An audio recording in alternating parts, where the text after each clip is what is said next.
Good morning, distinguished guests, ladies and gentlemen, and a very warm welcome to the conference titled Innovations and Partnerships for Sustainable Energy Transition, which is part of the 3-day 22nd Solar Bangladesh International Expo 2000 transition of Bangladesh through its long-standing partnership with the government of Bangladesh. German Development Cooperation, in short GDC, in close coordination with the European Union and other development partners, has been contributing to the country's efforts to promote renewable energy, energy efficiency, and green industrial growth. Participation in the 22nd Solar Bangladesh International Expo represents a joint European effort to strengthen collaboration with national stakeholders, the private sector, and international investors toward a sustainable and inclusive energy transition. Participation in this 22nd Solar Bangladesh Expo presented us, GIZ, a strategic opportunity to jointly showcase the collaborative approaches, achievements, and impacts of German Development Cooperation implemented by GIZ on behalf of BMZ and its alignment with the broader European support to energy transition of Bangladesh. In synergy with the European Union delegation's ongoing initiatives on renewable energy, the engagement highlighted how coordinated European support contributed to achieving NDC and Renewable Energy Policy 2025 targets of Bangladesh. This expo has served as a platform to foster partnerships, inspire innovation, and reinforce Germany's role as part of a wider European coordination framework as a trusted partner for an inclusive, private sector-driven energy transition in Bangladesh. Ladies and gentlemen, today's conference brings together government, industry, development partners, and financial institutions to discuss innovations and partnerships for a sustainable energy transition. Over the course of 4 thematic sessions, we will explore key topics including green cooling, green skills development, rooftop solar participation, and corporate power purchase agreements. Through these sessions, we aim to share knowledge, highlight best practices, and foster collaboration that can accelerate clean energy journey of Bangladesh. Let us now begin thematic session 1, titled Green Cooling, Renewable Energy and Energy Efficiency, Accelerating Bangladesh's Low Carbon Future. I invite our moderator, Mr. Faisal Mahmood Khan, to take the stage along with our distinguished panels. I welcome you all to applause them and welcome the moderator and the panelists on the stage. Assalamu alaikum and a very good morning to everyone. Thank you so much for participating in this session. And today, honorable guests and representatives from the government, industry, academia, and the cooling sector. I'm Faisal Mahmood Khan, Implementation Manager, GRACE, Green Room Air Conditioning Project, GIZ Bangladesh. Welcome you all to today's session. We all know that our demand for cooling is rapidly increasing due to our population growth, increasing temperatures, urbanization, and economic development. As this demand grows, our environmental responsibilities also grow. Under the Montreal Protocol, Bangladesh successfully phased out ozone-depleting HCFCs. Under the Kigali Amendment, we are now committed to phasing down high GWP HFCs. And under the Paris Agreement, our NDCs compel us to adopt cleaner, more energy-efficient technologies that reduce emissions and support long-term carbon resilience. In this context, R290 propane is globally recognized as one of the most climate-friendly refrigerants for room air conditioners, with an ultra-low GDP of around 3, excellent thermodynamic performance, and strong compatibility with inverter technology. R290 offers Bangladesh a pathway that is both energy efficient and fully compliant with our international climate commitments. Now let me allow to introduce ourselves. I have already mentioned I am from Grace Project. So who we are and for what we are actually working right now. So we are from Green Room Air Conditioning Project, and today's topic is green cooling, renewable energy, and energy efficiency, accelerating Bangladesh's low carbon future. Grace is a global project. It's a part of GIZ Global Proclima program, which has been around here since 1985. And in these almost 40 years, Grace has implemented more than 340 projects, implemented 200 million worth of fund, and in over 60 countries, it has already marked its footsteps. We have trained more than 600,000 technicians. And now we want to do the same here in Bangladesh as well. And for this one, we need your support and collaboration. Here you can see the brief glimpse of GIZ Proclima's portfolio. As you can see, it has footprints in all over the world. And Bangladesh is a very important partner country of GIZ Proclima. Here our goal is actually quite simple. We want to transform the cooling sector for the benefit of people, the environment, and our shared future. We are working to implement ozone and climate projection project under the Montreal Protocol and Kigali Amendment. And in Bangladesh, we are working in conjunction with Ministry of Environment, Forest and Climate Change. And also we are working with DOE's ozone cell to implement our goals. And it's my pleasure to welcome today our panelists, our distinguished panelists who have already their footprints in the local market and beyond. So at this time, I would like to invite our esteemed panelists to kindly come up on stage and take their seats. Joining us today are Mr. Engineer Ariful Islam, Senior Deputy Executive Director, Walton High-Tech Industries PLC. Thank you so much. Can we have an applause for him? Thank you so much. Then we have Mr. Noor A. Alam, Deputy Managing Director, Elite High-Tech Industries Limited. I would like to welcome him on stage. Thank you so much for coming in. Mr. Lutfur Rahman Talukdar, Managing Director, Supreme Air Conditioning. Then we would like to welcome on stage Mohammad Ali, Chief Executive Officer, AC Bajar Limited.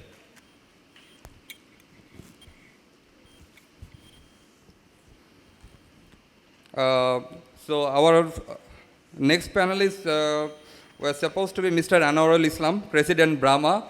However, because of his wife's sickness, he excused himself.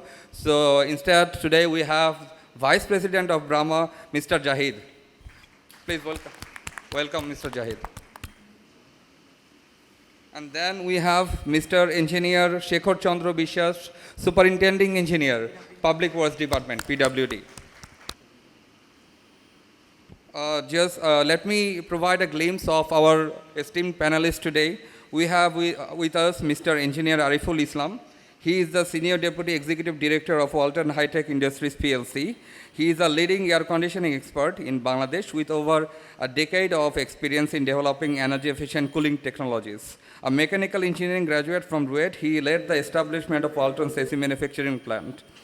Then we have with us Mr. Noor A. Alam, Deputy Managing Director, Elite High-Tech Industries Limited. He has over 15 years of experience in HVAC, refrigeration, and manufacturing facility design. He is a mechanical engineer from RUET and also holds 2 master degrees from University of Sydney and University of Technology, Sydney. He also serves as the Regional Refrigeration Chair of ASHRAE region at large. Then we have with us Mr. Lutfur Rahman Talukdar, Managing Director, Supreme Air Conditioning. He is a pioneer entrepreneur in Bangladesh's AC industry with over 30 years of experience. He leads Supreme Air Conditioning and is one of the factories that also is working under HCFC phase-out management plan of the Montreal Protocol. He is also the president of Bangladesh Air Conditioner Equipment Importers Association and has represented Bangladesh in various international forums. Then we have Mohammad Ali, Chief Executive Officer, AC Bajar Limited, a leading company in Bangladesh's AC and refrigeration market. Under his leadership, AC Budget has grown into a trusted importer, assembler, and distributor of energy efficient and climate friendly air conditioners. And we have with us Mr. Shekhar Chandra Bishwas, Superintending Engineer, Public Works Department. He is a seasoned mechanical engineer with over 20 years of experience in electromechanical design and project implementation under the Ministry of Housing and Public Works. He also leads national projects on HVAC, fire protection, and renewable energy systems, promoting energy efficient and sustainable public infrastructure. And then we have Mr. Jahid. He is the newly elected Vice President of Bangladesh Refrigeration and Air Conditioning Merchant Association. So would like to congratulate him on his new membership. Thank you so much. Thank you so much to all for coming in and joining in our today's conversation. Then we would like to, with your permission, we would like to begin our today's panel discussion. And afterwards, when we are done with the panel discussion, we will have a question and answer session where you can ask our esteemed panelists your questions, and hopefully you will have your answers. Thank you so much. Thank you so much. So we would like to begin our panel discussion for today's session. So I would like to do this first of all, I'm going to ask all of the manufacturers one question each. Then we are going to have their opinions. And then secondly, again, we'll ask them one question more and we'll have answers from each of them. And then after summarizing their opinions and feedbacks, we'll move towards Brahma and finally to PWD to have feedbacks, opinions, and thoughts on R290 cooling technology. And afterwards, we'll have our question and answer session. So my first question go towards Walton. So as one of the first companies to introduce R290 ACs, could you please share Walton's journey and experience with this technology so far, and what key challenges you have faced in rolling out R290 at scale in the local market? Thank you. যখনই হচ্ছে আমরা R290 নিয়ে যখন আমরা কাজ শুরু করি, যেই চ্যালেঞ্জগুলো আমরা ফার্স্ট পেয়েছি সেটা হচ্ছে যে আমাকে লিমিটেড অ্যামাউন্ট অফ রেফ্রিজারেন্ট দিয়ে আমাকে এয়ার কন্ডিশনার তৈরি করতে হবে, এয়ার কন্ডিশনার একটা ক্যাপাসিটি অ্যাচিভ করতে হবে। সো এইটা চ্যালেঞ্জ নিয়ে আমরা যখন কাজ করি, ফার্স্ট চ্যালেঞ্জ হচ্ছে এর হিট এক্সচেঞ্জার বা এর যে কুলিং সাইকেল এইটা বড় করতে হবে। তো এটা বড় করলে আবার কি হচ্ছে, আমাদের যে কুলিং যে পাথ, হিট এক্সচেঞ্জারের পাথটা, সেটা যদি আমাদের অলমোস্ট সকল ইন্ডাস্ট্রি যেটা ছিল হচ্ছে ডায়ামিটার বেশি, সো সেই ডায়ামিটার দিয়ে আসলে অ্যাচিভ করাও সম্ভব হচ্ছিল না। তো সেইটাতে আমাদের আইদার মাইক্রো চ্যানেল কন্ডেন্সার অথবা 5mm কন্ডেন্সার আমাদেরকে যেতে হচ্ছে।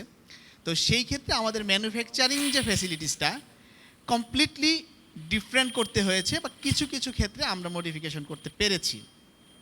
এটা হচ্ছে ম্যানুফ্যাকচারিংয়ের কিছু চ্যালেঞ্জ আছে। এর বাইরেও যে চ্যালেঞ্জগুলো আছে আপনারা অলরেডি জানেন যে এটা হচ্ছে A3 ক্লাসিফাইড একটি রেফ্রিজারেন্ট, যেটাকে হচ্ছে ফ্লেমেবল হিসাবে কনসিডার করা হয়, হাইলি ফ্লেমেবল একটা রেফ্রিজারেন্ট। বাট এইটার আউটপুট যেহেতু ভালো, আই মিন হচ্ছে এনভায়রনমেন্টাল আউটপুট, আমার অনলি জিডাব্লিউপি হচ্ছে 3, মানে কার্বন ডাইঅক্সাইডের তুলনায় 3 গুণ বেশি হচ্ছে এইটা গ্লোবাল ওয়ার্মিং করবে। হয়ারেস আমাদের যে তৎকালীন যে রানিং যে গ্যাসগুলো ছিল R22, যেটা প্রায় 2000 গুণ বেশি, মানে 2000 গুণ বেশি 1 কেজি কার্বন ডাইঅক্সাইডের তুলনায় 2000 গুণ বেশি গ্লোবকে ওয়ার্ম করতে পারতো সে R22, যেখানে এইটা অনলি 3। সো এইটা ছাড়া আসলে আমাদের হাতে কোনো সেরকম অপশনও ছিল না। আর এই চ্যালেঞ্জগুলো যে আমরা যখন রেফ্রিজারেন্টটা হ্যান্ডেল করব, আমাদের অ্যাসেম্বলি লাইনে যখন অ্যাসেম্বলি করব, তখনকার চ্যালেঞ্জগুলো কী আসে? তখনকার চ্যালেঞ্জ হচ্ছে আমাদের যে যদি কোনো কারণে আমাদের রেফ্রিজারেন্ট হিউজ অ্যামাউন্টে কোনো যে কোনো ধরনের অ্যাক্সিডেন্ট হতে পারে একটা ম্যানুফ্যাকচারিং লাইনে, আমার একটা জায়গায় ফেটে গেল একটা পাইপ, বা হচ্ছে আমার কোনো একটা মিস হ্যান্ডেলের কারণে কিছু গ্যাস বের হয়ে গেল, তো আমার লাইনে তো অনেক ধরনের ইলেকট্রিক্যাল সোর্স থাকে, তো সেই সোর্সগুলোর কারণে যে স্পার্ক হলে পরে সেখানে এক্সপ্লোড হতে পারে। সো সেইটার কনসিডারেশন নিতে হচ্ছে আমাদের প্রোডাকশন লাইন ডেভেলপমেন্টের জন্য। তো আমরা সেটাতে কি করেছি, পুরো প্রোডাকশন লাইনে যেই জায়গাগুলোতে রেফ্রিজারেন্ট হচ্ছে আমাদের হ্যান্ডেলিং হবে, স্টোরেজ হবে, পুরোপুরি ভেন্টিলেশনের আওতায় নিয়ে এসেছি। তো ভেন্টিলেশনটা এটা হচ্ছে কন্টিনিউয়াস সাকশন, যে অল্প পরিমাণ গ্যাসও যদি হচ্ছে আমার লাইনে যদি ছড়িয়ে যায়, সেটা যাতে লাইনে ছড়ায় না পড়ে আমার ডাক্টে চলে যাবে এবং সেটা বাইরে চলে যাবে। বাইরে কেন যাবে? কারণ এটা কমপ্লিটলি ন্যাচারের একটা গ্যাস, সো এটা ন্যাচারেই সে কমফোর্টেবল। সো বদ্ধ জায়গার থেকে নেচারে ছেড়ে দেওয়ারই হচ্ছে আমাদের রেগুলেশনগুলো থাকে, কমপ্লিটলি যেহেতু ন্যাচারাল গ্যাস।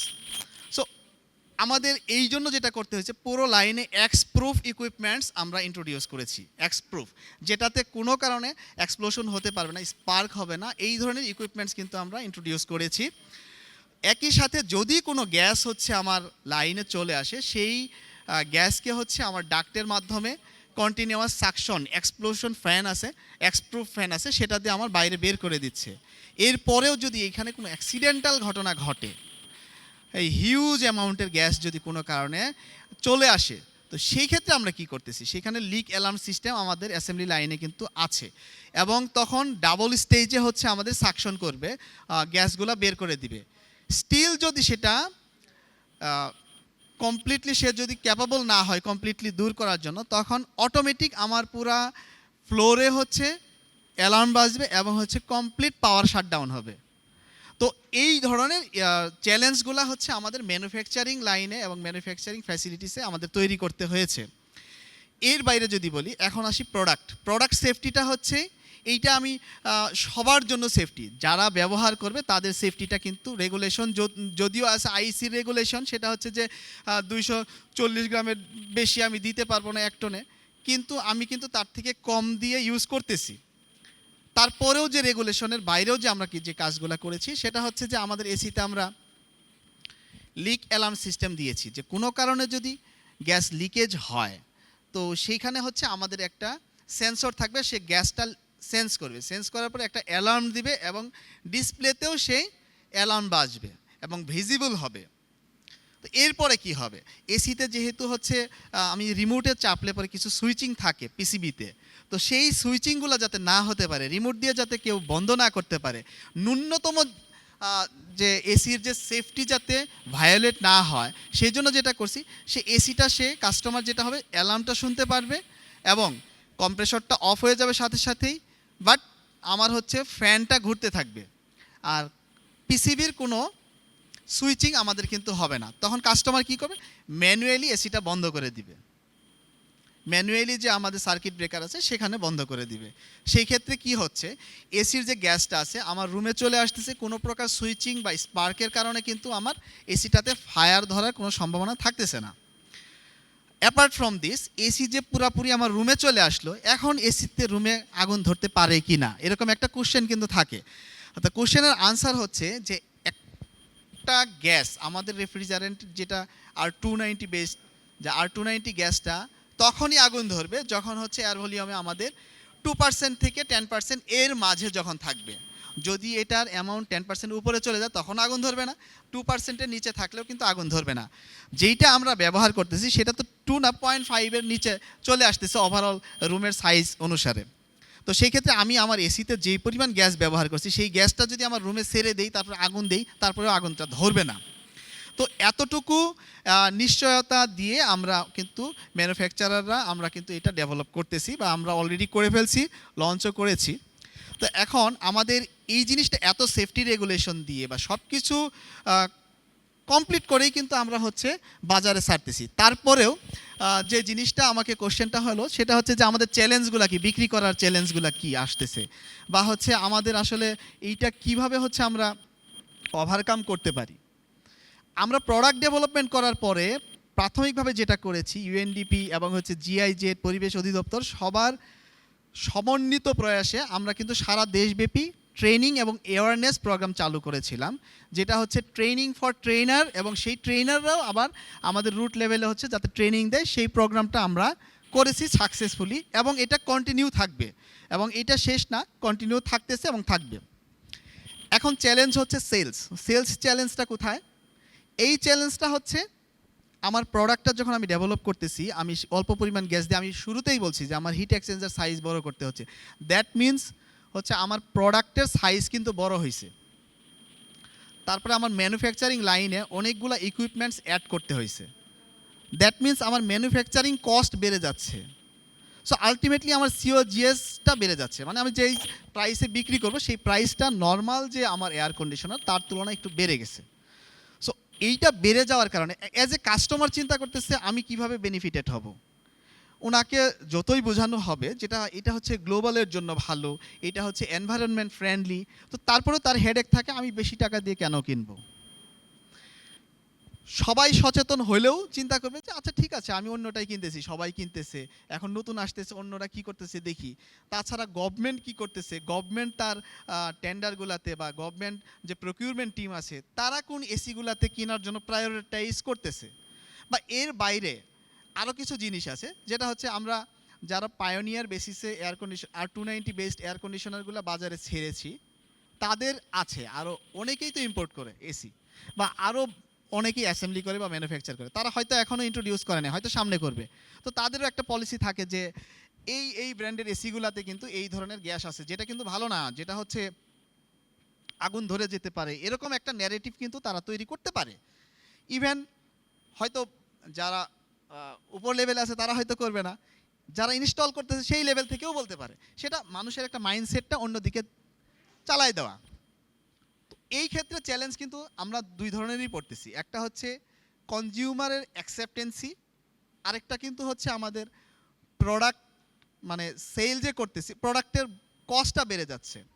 তো সেই ক্ষেত্রে আসলে আমাদের গভর্নমেন্টের বিভিন্ন ডিপার্টমেন্ট আছে, যেহেতু এই প্রজেক্টটা গভর্নমেন্টেরই একটা প্রজেক্ট, আমি বলবো হচ্ছে এটা শুধু আমাদের ইন্ডাস্ট্রি না বা ইউএনডিপি না, গভর্নমেন্টেরই একটা প্রজেক্ট, ইউএনডিপি বাংলাদেশ পরিবেশ অধিদপ্তরেরই একটা প্রজেক্ট।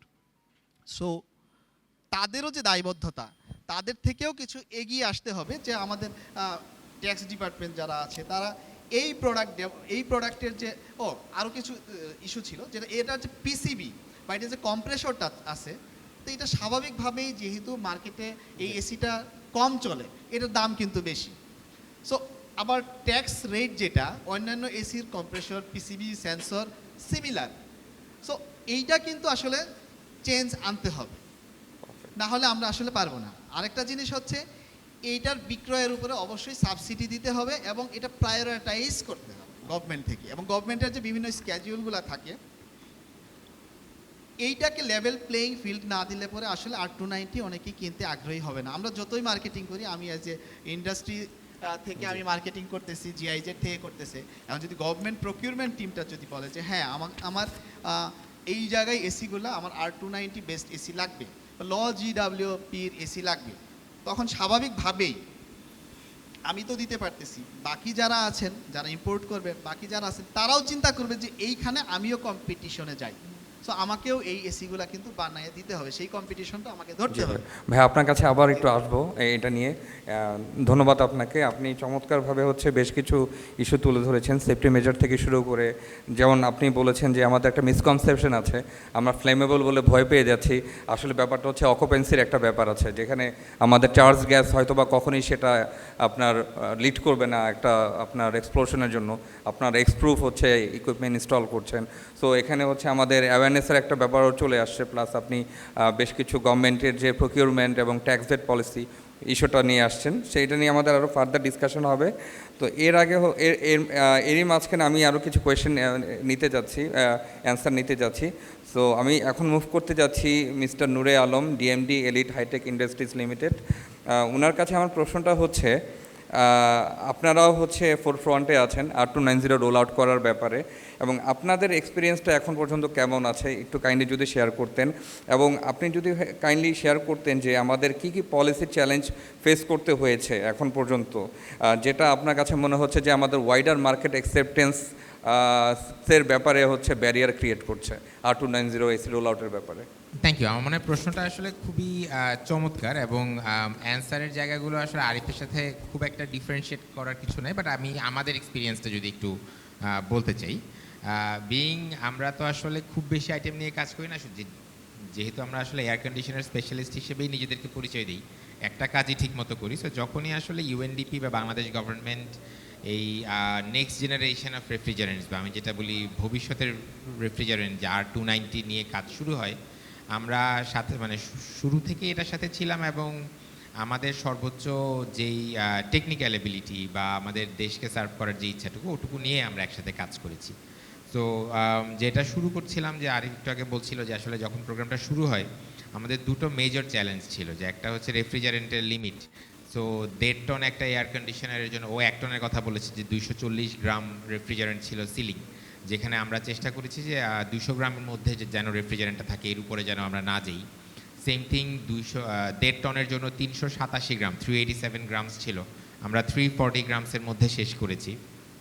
সো এই কাজটা করতে গিয়ে যেটা করা লাগতো আসলে সে অ্যাজ আই সেড যে আসলে আমাদের ওই এন্টায়ার ম্যানুফ্যাকচারিং লাইনটাকে আপগ্রেড করার একটা ব্যাপার ছিল, এক্সপ্রুভ যে ভেন্টিলেশন সিস্টেম সেগুলো ছিল, এবং একটা বড় জিনিস আমাদের পারসেপশনাল মাথায় যেটা ছিল যে আসলে আরিফ বলছিল যে এখানে আসলে যাওয়ার পরে দুটো ওয়ে আছে, আপনি কোন রাস্তায় যেতে পারেন। সে আমি এখান থেকে মতিঝিল যাব, আই হ্যাভ 2 ওয়েজ, আমি কারণ বাজার দিয়েও যেতে পারি, রামপুরহাট দিয়েও যেতে পারি। আমি যদি একটু মানে প্লেইনভাবে বলি বা সাধারণভাবে বলি, জায়গাটা হচ্ছে এরকম যে আমি যখন আসলে লোয়ার অ্যামাউন্ট অফ রেফ্রিজারেন্ট নিয়ে কাজ করব, আমার জায়গা বা ভলিউম তো কমাতে হবে। তাহলে কি উপায়? একটা হচ্ছে মাইক্রো চ্যানেল আর একটা ছিল কপার টিউব। এখন আমরা আসলে এয়ার কন্ডিশনার স্পেশালিস্ট হিসেবে আমাদের পার্সোনাল বায়াসনেসটা সবসময়ই থাকে কপার কন্ডেন্সারের দিকে, বিকজ আমাদের একটা পার্সোনাল সে ধরেন আমি অবজারভেশন বলি বাংলাদেশ মার্কেটে, যে আজকে স্পেশালি এখন তো শীতকাল আসছে, আমরা কিন্তু আসলে পলিউশন বা বাতাসে যে ডাস্ট পার্টিকেল সেটার ব্যাপারটা সম্পর্কে আমরা গত 2-1 বছর একটু একটু ওয়াকিবহাল হচ্ছি। আমি নিশ্চিত সামনে আমরা আরও বেশি হব। সো মাইক্রো চ্যানেল আসলে ককেশিয়ান ওয়ার্ল্ডে বা সে আজকে যদি নিউজিল্যান্ডে কেউ কাজটা করে, ওনাদের আজকে এয়ার কোয়ালিটি ইন্ডেক্স হয়তো বা 17-18, মানে একদম extremely good, extremely pure air.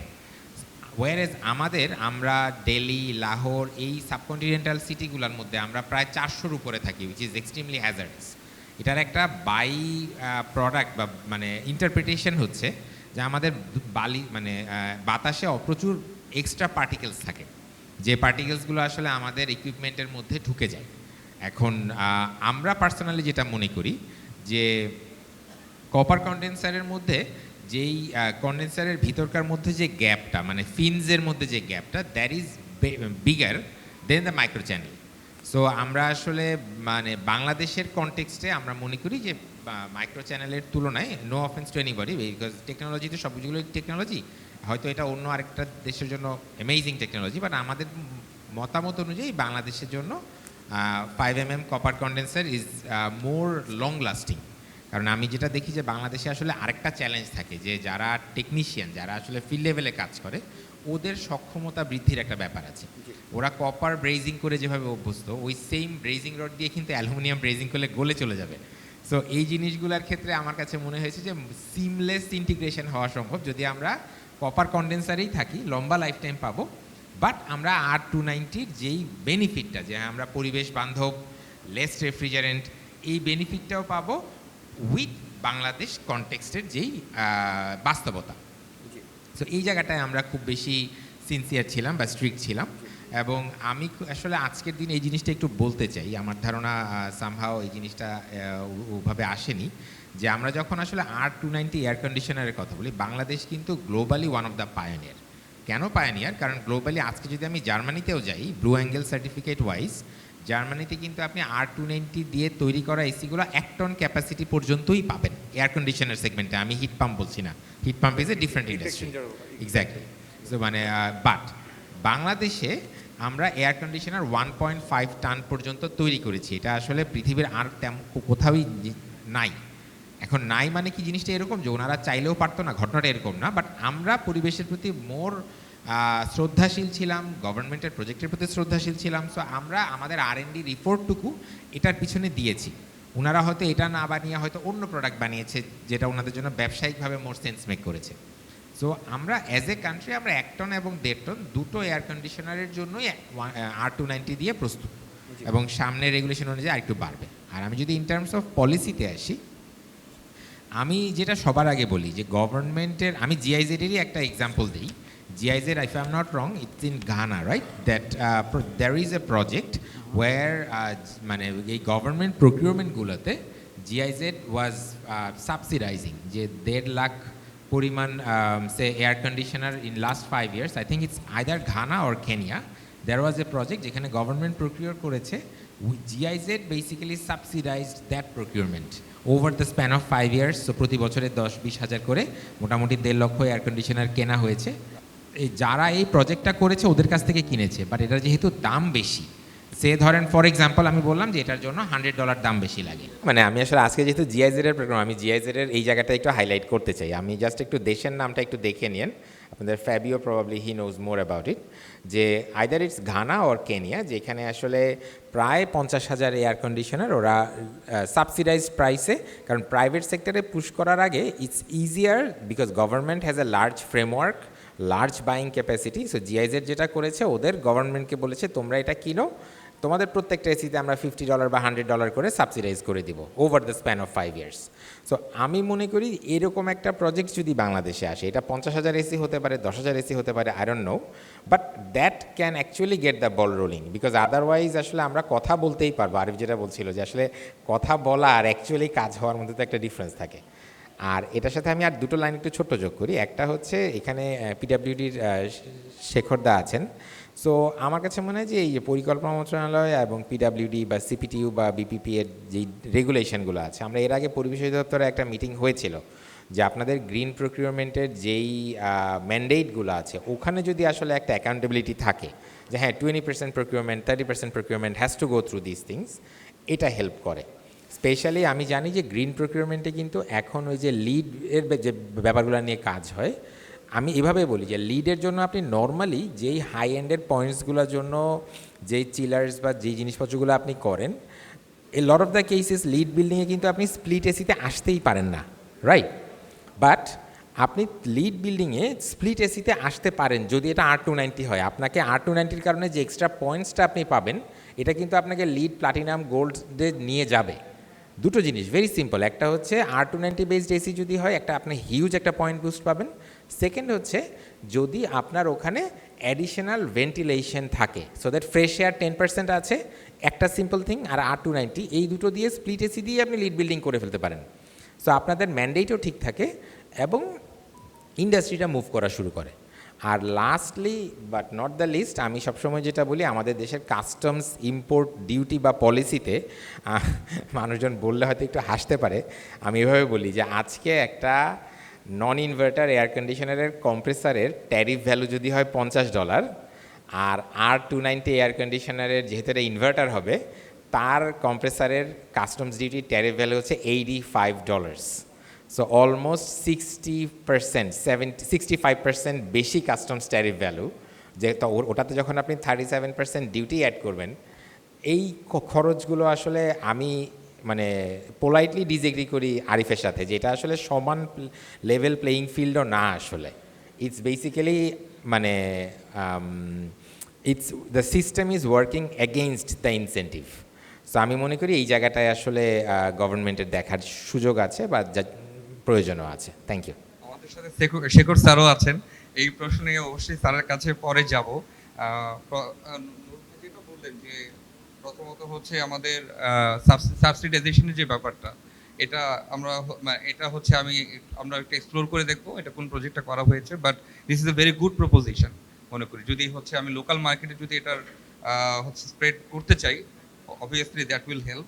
R at the same time পলিসিগত যে ইস্যুগুলি আমাদেরকে বলা হয়েছে যে প্রকিউরমেন্ট যে একটা আছে, ওখানে প্রবাবলি কিছু রিভিশনও আসবে, সেটা স্যারই বলবেন, স্যারই এক্সপার্ট পারসন সেটা নিয়ে বলার জন্য। তো আমি স্যারের কাছে যাওয়ার আগে হচ্ছে আমি আগে mister Lutfur Rahman, managing director, ওনার কাছে যাচ্ছি।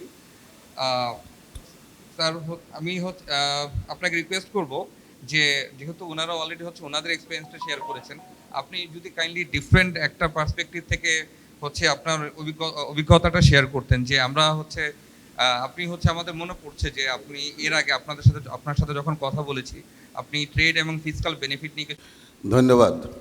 সম্মানিত উপস্থিতি, আসসালামু আলাইকুম রহমতুল্লাহ বরকাতুহ। তো আসলে এখনও আমি বুঝতে পারছি, বুঝতে পেরেও না বোঝার ভান করতেছি জিআইজেড আসলে কি টার্গেট নিয়ে বাংলাদেশে কাজ করতেছে। মানে যেই শ্রেণী থাকা দরকার, যাদের মাইসেস হবে, এগিয়ে যাবে, সেই শ্রেণী কিন্তু কেউ নাই, খুব সামান্য কয়েকজন, 2-4 জন। বাট এই যে মানে সেক্টরাল যে লোকজন আছে, এখানে আছে ব্রামার ভাইস প্রেসিডেন্ট, ব্রামার যে অনেক পুরানো আছে, আর একটা association Bangladesh air conditioning equipment importer association. এরপর আমাদের বাংলাদেশে ঢাকায় পুরান টাউনে একটা অ্যাসোসিয়েশন আছে, যারা এই এয়ার কন্ডিশনের ডিফারেন্ট পার্টস নিয়ে কাজ করে। হ্যাঁ, উত্তরা বেস্ট আর একটা অ্যাসোসিয়েশন আছে Bangladesh air condition refrigeration air conditioning merchant সমবায় সমিতি লাইক দিস, এই ধরনের নাকি এই ধরনের নাম তো বাবুল ভাই। এই সমিতিগুলিকে যদি এদেরকে প্রত্যেকটা সমিতি থেকে আপনার কার্ডের মাধ্যমে বা 5 জন করে বা 10 জন করে সম্পৃক্ত করেন, তাহলে আপনাদের যেই টার্গেট নিয়ে বা দেশকে বাঁচানোর জন্য, গ্লোবাল ওয়ার্মিং থেকে পৃথিবীকে বাঁচানোর জন্য এবং ওজোন লেয়ারকে ড্যামেজ থেকে বাঁচানোর জন্য আপনারা যে কাজটা করতেছেন সেটা সাকসেসফুল হবে। আমার মতো 2-4 জন দিয়ে যদি এটা করেন, আসলে এই প্রজেক্ট সাকসেসফুল হতে বহু বছর গাইড জোরে গভর্নমেন্ট অনেক কিছু করতে পারবে, যে না আর চলবে না।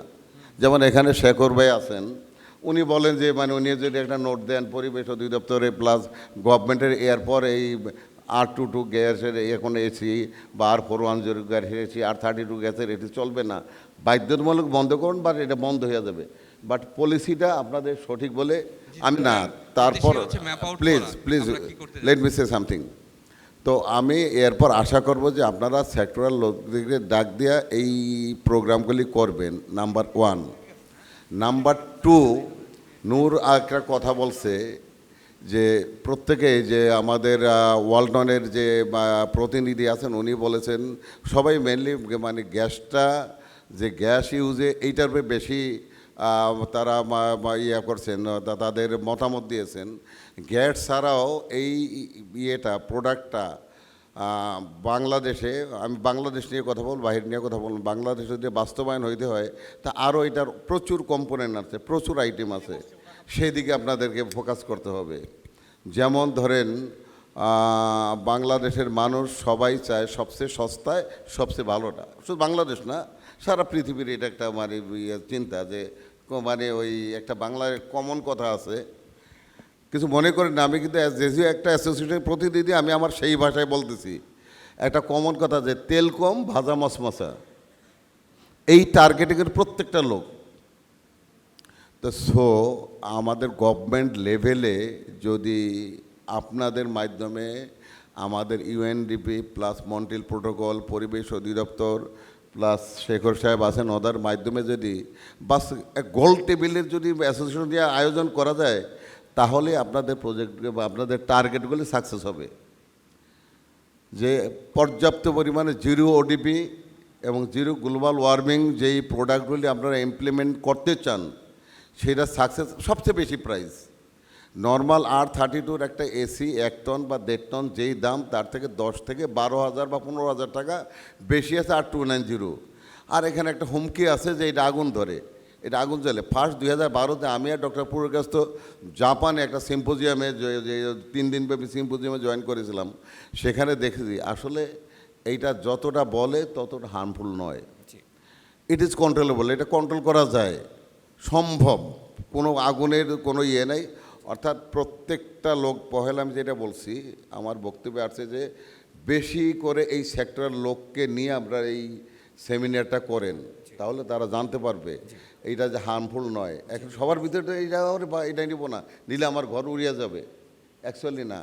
আমাদের ম্যাক্সিমাম টেকনিশিয়ান কুল সঠিক ট্রেনিংটা পায় না, যেটা পাওয়া উচিত তেমনটা না পেয়ে তারা কিছু উল্টাপাল্টা করে। আর তাছাড়া গ্রামের বিভিন্ন অশিক্ষিত ছেলে এই সেক্টরে আসে এখনও, এরা অনেকটাই সিনসিয়ারলি কাজটা করে না।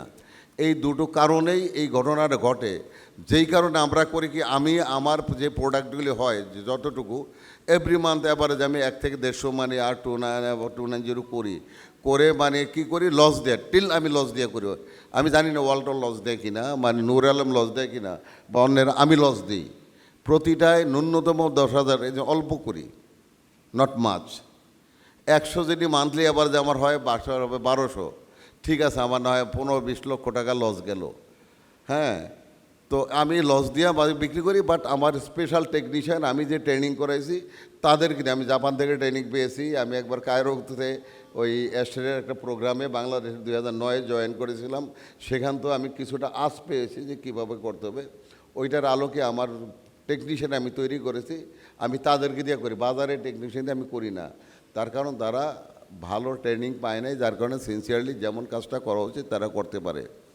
So now in this stage আপনাদের মাধ্যমে total government mainly board of রেভিনিউর লোক যারা পলিসি মেকার তাদেরকে নিয়ে যদি একটা গোল টেবিল বৈঠকের আপনার আয়োজন করতে পারেন, আমরা চিল্লাইতেছি, আমরা মনে করি এগুলি পাগল। ওই যে নূর আলম বলল, এটা হতে পারে, আপনি বলেন এটা হওয়া উচিত কোনো দেশে যে এইটাই যেটা সারা পৃথিবীকে বাঁচাবে, এই R290 গ্যাসটা ব্যবহার রিয়েলি, এটা অনেকে গল্প মনে করতে অডিয়েন্স, বাট নট গল্প। এই গ্যাসটা ব্যবহার করলে মানে গ্লোবাল ওয়ার্মিং থেকে পৃথিবী বাঁচবে, পর ওই যে সূর্যের আলট্রাভায়োলেট রশ্মিতে মানুষ অসুস্থ হবে, এই ধরনের ইয়ে থেকে পৃথিবী বাঁচবে। তাহলে এইটার জন্য এইটার কম্প্রেসার আসবে, সেইটার মানে ভ্যালু যেটা আমরা কিনি চায়না বা থাইল্যান্ড মার্কেটে $50। এর আগে আমি আপনার এখানে চিল্লাচিল্লি করছি, তো এরপর আমাদের মিনিস্ট্রি অফ এনভায়রনমেন্টের কেউ আবার এটার উল্টা করছে, তারা যে আমি খুব খারাপ কথা বলে ফেলেছি, ওনাদের গাতে লেগেছে। হ্যাঁ, আমি শেখর সাহেবের তো কিছু আশা করব। তো এই জিনিসটুকু নিয়ে আল্লাহর হস্তে যদি আপনারা বাস্তবায়ন করতে চান তাহলে ওই কাজটা করেন। গভর্নমেন্ট টু গভর্নমেন্ট কী পলিসি আমি জানি না, আপনার জিআইজেডের যে মানে প্রতিনিধি আছে জার্মান থেকে, তাদের পলিসি জানি না। তারা যদি গভর্নমেন্টের সাথে আমাদেরকে নিয়ে গোল টেবিল বৈঠকের আয়োজন করে তাহলে সম্ভব এটা বাস্তবায়ন করা, বাট এটা আপনারা করতেছেন না। আমরা কি করতেছেন বুঝতেছি না, বাট আশা করব বাংলাদেশকে বাঁচানোর জন্য, পৃথিবী বাঁচানোর জন্য আমরা ভালো পদক্ষেপ বলে নেবেন। Thank you very much. আমরা আসলে কমন গোলই শেয়ার করছি, আপনি যেটা বলছেন লুৎফর ভাই, আমরা পৃথিবী বাঁচানোর জন্য, এবং এটা হচ্ছে আমাদের probably the only viable option, এটা দিয়ে আমরা সেভ করতে পারবো। এবং আপনি যেটা বললেন যে আমাদের অ্যাওয়ারনেস রেজিংটা, যে এখানে একটা টার্গেট গ্রুপের আপনি কথা বলেছেন, আসলে এটা হেল্প চান, আমার মনে হয় মুষ্টিমো, আমি কারো নাম বলতেছি না, মুষ্টিমো 2-4 জন লোকতে যারা আসলে ওইভাবে করে না বা জড়িত না, আচ্ছা, এটার সাথে জড়িত না, তাদেরকে আমরা ইনভলভ করতে চান। বাট যাদেরকে দিয়ে হবে, সমাজ বাঁচবে, দেশ বাঁচবে, পৃথিবী বাঁচবে, জি আমাকে যদি একটু শেয়ার করতে দেন, সেটা হচ্ছে আমরা আপনাদেরকে টাকা চাই না, কিছুই চাই না, আচ্ছা, বাট সঠিক কাজগুলো আপনারা করেন। আমরা যেহেতু টেকনিক্যাল কোঅপারেশন, আমরা অবশ্যই আপনার ইস্যুটা দেখব। আমরা সেপ্টেম্বর থেকে শুরু করেছি গ্রেস প্রজেক্ট, আপনি প্ল্যানিং ওয়ার্কশপে ছিলেন, আমাদের মাত্র 2 মাস হয়েছে, বাট এরই মধ্যে আমরা হচ্ছে বেশ কিছু প্ল্যান চক আউট করেছি। এবং আপনি যেটা বললেন যে আমাদের বেশ কিছু টার্গেট গ্রুপ আছে, অ্যাসোসিয়েশন আছে, তাদেরকে রিচ আউট করতে হবে, সেটাও আমরা করব। আমরা প্ল্যান করছি, আমরা জি আমরা ডিভিশনাল ক্যাম্পেইন করব, আমরা টেকনিশিয়ানদের এখন ট্রেনিং দিচ্ছি, আমাদের হচ্ছে অন্যান্য ট্রেনিংয়ের ব্যবস্থা করছি ন্যাশনাল এবং ইন্টারন্যাশনাল। তো সব কিছু দিয়ে আমরা চেষ্টা করছি R290-কে যেভাবে প্রমোট করা যায়। আপনি বোঝেন আমার একার পক্ষে, নূরের পক্ষে বা ওয়ার্ল্ডের পক্ষে কতজন টেকনিশিয়ানকে পার্সোনালি ট্রেনিং দেওয়া সম্ভব, বাট আমরা ভয়ে যাতে কোনো দুর্ঘটনা না ঘটে শুধু আমাদের টেকনিশিয়ানদের ইনস্টলেশন করি, কোনো যদি প্রবলেম থাকে আমরা আমাদের নিজস্ব টেকনিশিয়ান পাঠাই। বাহিরে মার্কেটে হাজার লক্ষ লক্ষ টেকনিশিয়ান, আপনি বলছেন 6 লাখের কথা বলছেন, সরি 6 লাখ 600,000 ছিল, 6 লাখ বাংলায়, যেটা যেহেতু বাংলায় আসছি আমি, 6 লাখ টেকনিশিয়ান আছে, তাহলে তাদেরকে দিয়ে অনেক সেবা পেতে পারে বাংলাদেশ। বাট সেটা যদি হয় অনেক ভালো হয়। আমার ওয়ালটনের ভাইয়ের কাছে একটা কোশ্চেন আছে, আপনাদের এই যে ইয়েটা মানে R290 এসিতে কি যদি কোনো প্রবলেম হয় তাহলে হয় অ্যালার্ম বাজে, এই টাইপের করছেন, এটা সবগুলি নাকি না শুধু না R290 মানে সবগুলি অ্যালার্ম বাজে না?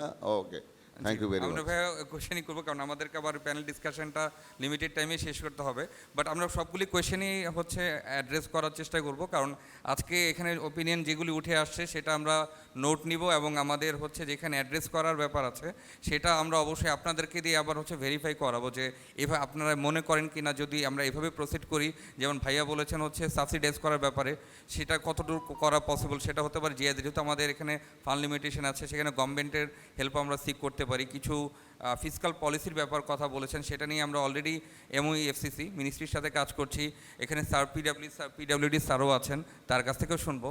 বাট তার আগে হচ্ছে আমি আসলে একটু আমি রিকোয়েস্ট করবো আপনি রেভিনিউ বোর্ডকে করেন, বোর্ড অফ রেভিনিউকে করেন, জি জি আল্লাহর হস্তে করেন, আপনার কথা শুনবে, আপনারা করেন, আপনারা একটা প্রোগ্রাম নেন। আমি এত বড় মিটিং সেখানে করলে সাকসেস হবে না, আপনি গোল টেবিলে একটা বৈঠক করেন, আপনি অবশ্যই এটা, আর এই অ্যাসোসিয়েশনগুলি নিয়ে সাকসেস হবে, আপনারা যা চান সেটা।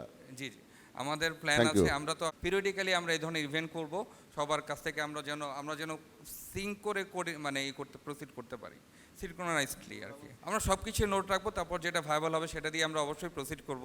কারণ একটা কথা উঠে আসছে যে আপনার লং টার্ম একটা সলিউশনের ব্যাপারে, যদিও আমরা আপফ্রন্ট কস্ট অনেক বেশি দিচ্ছি, but this could B a very good long term solution. But সেটা নিয়ে পরে কথা হবে। আমি একটু mister Mohammad Ali, CEO AC বাজার লিমিটেড, ওনার কাছে যেতে চাচ্ছি। আপনি যদি কাইন্ডলি একটু শেয়ার করতেন যে আপনি আসলে এখন কারেন্ট ট্রেন্ডটা নিয়ে আপনার পর্যালোচনাটা কী, এবং আপনি গভর্নমেন্টের কাছে কী কী সাপোর্টটা চাচ্ছেন যদি আপনি R290 এসিকে প্রমোট করতে চান, সেলসটাকে। থ্যাংক ইউ, সালাম আলাইকুম। আসলে এখানে টেকনিক্যাল সাইডে সব কিছু এখানে অলরেডি বলা হয়ে গেছে। গভর্নমেন্ট থেকে আপনার যেটা চাইতে বলছেন, গভর্নমেন্ট তো ধরছেন এনার্জি সেভিংয়ের দিকে আমাদের যে কম্প্রেসারে $85 এনার্জি সেভিং কম্প্রেসারের উপরে দিত, আর কিন্তু নর্মালটা আমাদের $50 অ্যাসেসমেন্ট। তো গভর্নমেন্ট তো উল্টা দিকে করতেছে, মানে এনার্জি সেভিংয়ের কথা বলে ওনারা কিন্তু উল্টাটা করতেছে। তখন কম্প্রেসার $85 অ্যাসেসমেন্ট, আর নর্মালটা হচ্ছে যে $50 অ্যাসেসমেন্ট। তো এখানে অনেক মানে গভর্নমেন্টেরও অনেক কিছু দুর্বলতা আছে। আমাদের যদি এনার্জি সেভই করতে হয়, তাহলে আমাদের এনার্জি এফটিকের যেগুলো আছে এগুলো আমাদের প্রাইস লো করতে হবে, ডিউটি কমাই দিতে হবে। এগুলা মানে গভর্নমেন্টে এগুলা নজরদারি করতে হবে। গভর্নমেন্টে আমাদের জন্য আমরা এটা জন্য ইলেকট্রিসিটি সেভ করতে হয়, তাহলে গভর্নমেন্টে অনেক কিছু এখানে ছাড় দিতে হবে। আমরা ধরুন ডিউটি ছাড় দিতে হবে, তারপরে ইলেকট্রিসিটি সেভ করতে হলে আমাদেরকে এটা ব্যাপক হারে প্রচার করতে হবে, এই R290। কিন্তু এখানে ধরুন এই হলের মধ্যে এখনও ধরতে গেলে 50 থেকে 100 জন লোক আসছে। এখানে প্রচার করার জন্য এখানে অনেক লোকের প্রয়োজন ছিল, এবং সারা বাংলাদেশ ব্যাপী এটাকে প্রচার করতে হবে না। এটা যেটা আমরা বললাম, এটা আমরা গ্র্যাজুয়ালি সব জায়গায় আমরা রিচ করবো, কারণ হ্যাঁ, এগুলো- আমাদের হচ্ছে প্ল্যান করে আমরা প্রসিড করছি, প্রজেক্ট শুরু হয়েছে। সো কমেন্টস নেই, আমরা এখন যেমন জানতে পারলাম আমাদেরকে হচ্ছে ফার্দার আপনার অ্যাসোসিয়েশনগুলিকে ইনকর্পোরেট করতে হবে, সেটাও আমরা করবো। কারণ আমরা চাচ্ছি আমাদের লিমিটেড রিসোর্সকে ম্যাক্সিমাম ইউটিলাইজেশনে মানে কনভার্ট করা, যেন সেটা আমরা করতে পারি। সেজন্য আমাদেরকে হচ্ছে অ্যাকর্ডিংলি প্ল্যান করতে হচ্ছে। যেমন আপনি এখন বলছেন, আমরা সেটাকে অবশ্যই অ্যাড্রেস করবো এবং অ্যাকর্ডিংলি প্রসিড করবো। সো ওটাই আর কি, কাইন্ডলি কন্টিনিউ। Thank you. ঠিক আছে, আমার হচ্ছে তাহলে নেক্সট কোয়েশ্চেনটা হচ্ছে মিস্টার জাহিদের কাছে। আপনারা হচ্ছে জহির, সরি মিস্টার জহির কাছে, সিন্স আনোয়ারুল ইসলাম স্যার উনি আসেননি ওনার ওয়াইফের সিকনেসের কারণে, আপনার কাছে জানতে চাচ্ছিলাম হচ্ছে ব্রামা থেকে আপনারা হচ্ছে ম্যানুফ্যাকচারারদের সাথে কীভাবে কোঅর্ডিনেট করতে পারেন, এবং তাদেরকে তাদেরকে কীভাবে সাপোর্ট দিতে পারেন, এবং জিআইজেডকে কীভাবে হচ্ছে ইনফরমেশন দিয়ে এবং হচ্ছে আপনার ফিডব্যাক দিয়ে আপনারা সাপোর্ট করতে পারেন, বা জিআইজেডের কাছ থেকে এবং গভর্নমেন্টের কাছ থেকে আপনাদের এক্সপেকটেশনটা কী অ্যাজ এ মার্চেন্ট অ্যাসোসিয়েশন। ধন্যবাদ, আসসালামু আলাইকুম। ধন্যবাদ জিআইজেডকে এত সুন্দর একটা প্রোগ্রাম করার জন্য, আর আমার সাথে প্যানেলের যারা আছেন সবাইকে আমার সালাম, আসসালামু আলাইকুম। আমি ব্রামার প্রতিনিধি হিসেবে যেহেতু আসছি, এখানে আমাদের যারা ফ্যাক্টরি লেভেলে আছেন, যারা রুট লেভেলে আছেন, যারা টেকনিশিয়ান আছেন, আমি সবারই প্রতিনিধি হিসেবে কথা বলবো। আপনি আমাকে প্রশ্ন করছেন যে 290 বা জিরো ওডিপি জিডব্লিউপির ব্যাপারে আমরা ব্রামা কি করতে চাচ্ছে। এখানে 290 বেসে গিয়েছেন, বাট আপনাদের কাছে আমার প্রশ্ন, বাংলাদেশে প্রায় 6 লক্ষের উপরে টেকনিশিয়ান আছে। আপনাদেরই আমার জানা মতে প্রায় 1300 থার্ড পার্টি দেওয়া আছে, যদি ভুল না করি, ভুল হলে বলবেন। আপনারা আসলে 1300 থার্ড পার্টিকে যে দিয়েছেন, এই 1300 থার্ড পার্টি যাদেরকে দিয়েছেন তাদের কতজনকে ট্রেন আপ করছেন আপনাদের পক্ষে থেকে? আপনারা বলেছেন যে গভর্নমেন্ট এই ট্রেনিংগুলো করানোর ব্যাপারে যদি সাহায্য করে। আমি তো আপনাদের কাছে চাবো, আপনারা মোস্ট বাংলাদেশের বিগেস্ট কোম্পানি, আপনারা আমাদের। দ্বিতীয়ত, আপনারা 290-তে কনভার্ট করছেন, ধন্যবাদ আপনাদের সেজন্য। আপনারা বলেছেন আপনাদের এয়ার কন্ডিশন বেস যে কাজগুলো হচ্ছে, ইনডোরে যদি লিকেজ হয় অ্যালার্ম বাজবে, আমি এটা মেনে নিলাম। কিন্তু আপনি বলছেন যে 0 to 10% যদি ভলিউম হয়, 2 to 10%, ঠিক আছে, আপনার কথা আমি মেনে নিলাম। আমরা জানি যে 290 রেফ্রিজারেটরটা বাতাসের চেয়ে ভারী। আমাদের যে বাসভবনগুলো করা আছে, এটা কতটুকু আমরা গ্রিন প্রজেক্ট মেনে বাসভবনটা করেছি?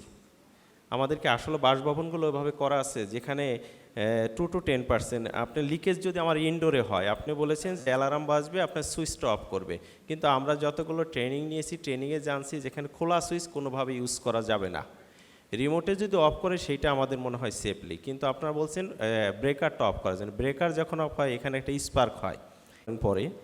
দ্বিতীয়ত আমি আসব, আমাদের টেকনিশিয়ান এখানে আসছে, আপনারা প্রশ্ন করছেন জিআইজেটের কাছে আমার প্রশ্ন, আমি যতটুকু জানতে পেরেছি আপনারা যতগুলো প্রোগ্রাম করেছেন সবগুলো কোম্পানি বেস প্লাস হলো টেকনিক্যাল বেস, কিন্তু রুট লেভেলের টেকনিশিয়ানকে আপনারা এখন পর্যন্ত একজনকেও ট্রেনিং করাননি।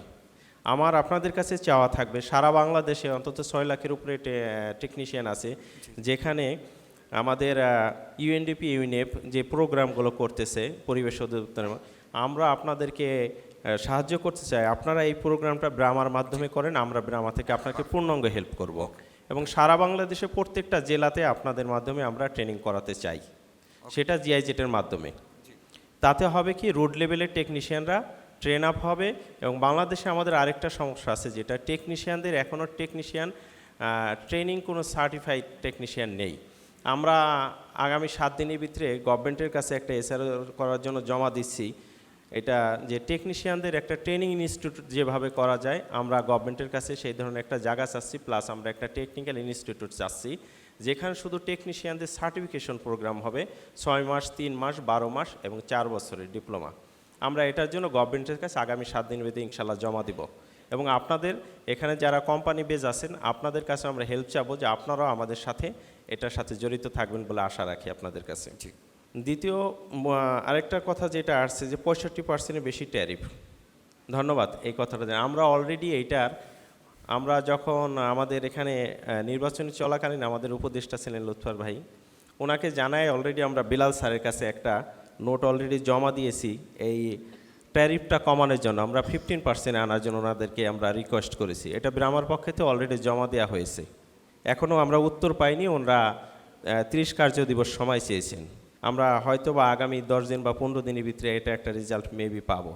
আর আমরা আরেকটা জিনিস বলতে চাই, জিআইজেড এই প্রোগ্রামে আমরা আপনাদেরকে রিকোয়েস্ট করি, সারা বাংলাদেশে এখন এই মুহূর্তে টেকনিশিয়ান শুধু পুরুষ নয়, ফিমেলও আছে। আপনারা ফিমেল টেকনিশিয়ানদের বিষয়ে একটু চিন্তা করবেন। আমরা এই প্রথম বাংলাদেশে এই 30 বছরের ইতিহাসে ব্রামাতে আমরা প্রথম একজন ফিমেল ডাইরেক্টর আসছে আমাদের নির্বাচিত হয়ে। আমরা আমরা চাবো যে আমাদের ফিমেল ডাইরেক্টর যিনি আছেন ফিমেলদের নিয়ে উনি কাজ করবেন। ওমেন্স আমরা একটা চেয়ার দিব ওনাকে ইনশাল্লাহ। জি ধন্যবাদ।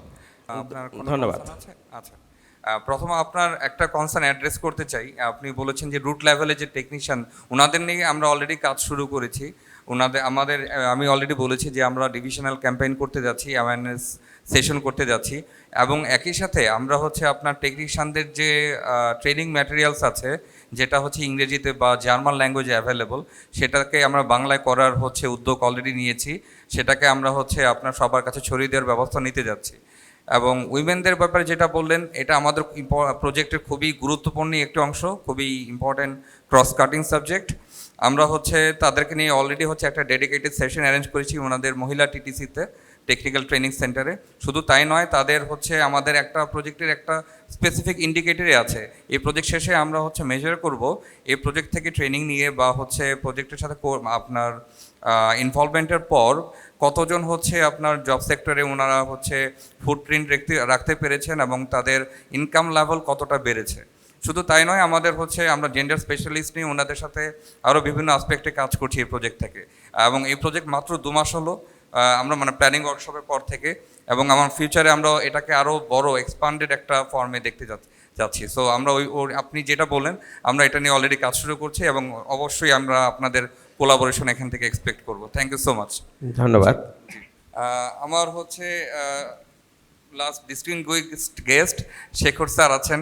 স্যারের কাছে, স্যার পিডব্লিউডি থেকে আছেন। স্যারের কাছে অনেকেই অনেক প্রশ্ন করেছে অলরেডি।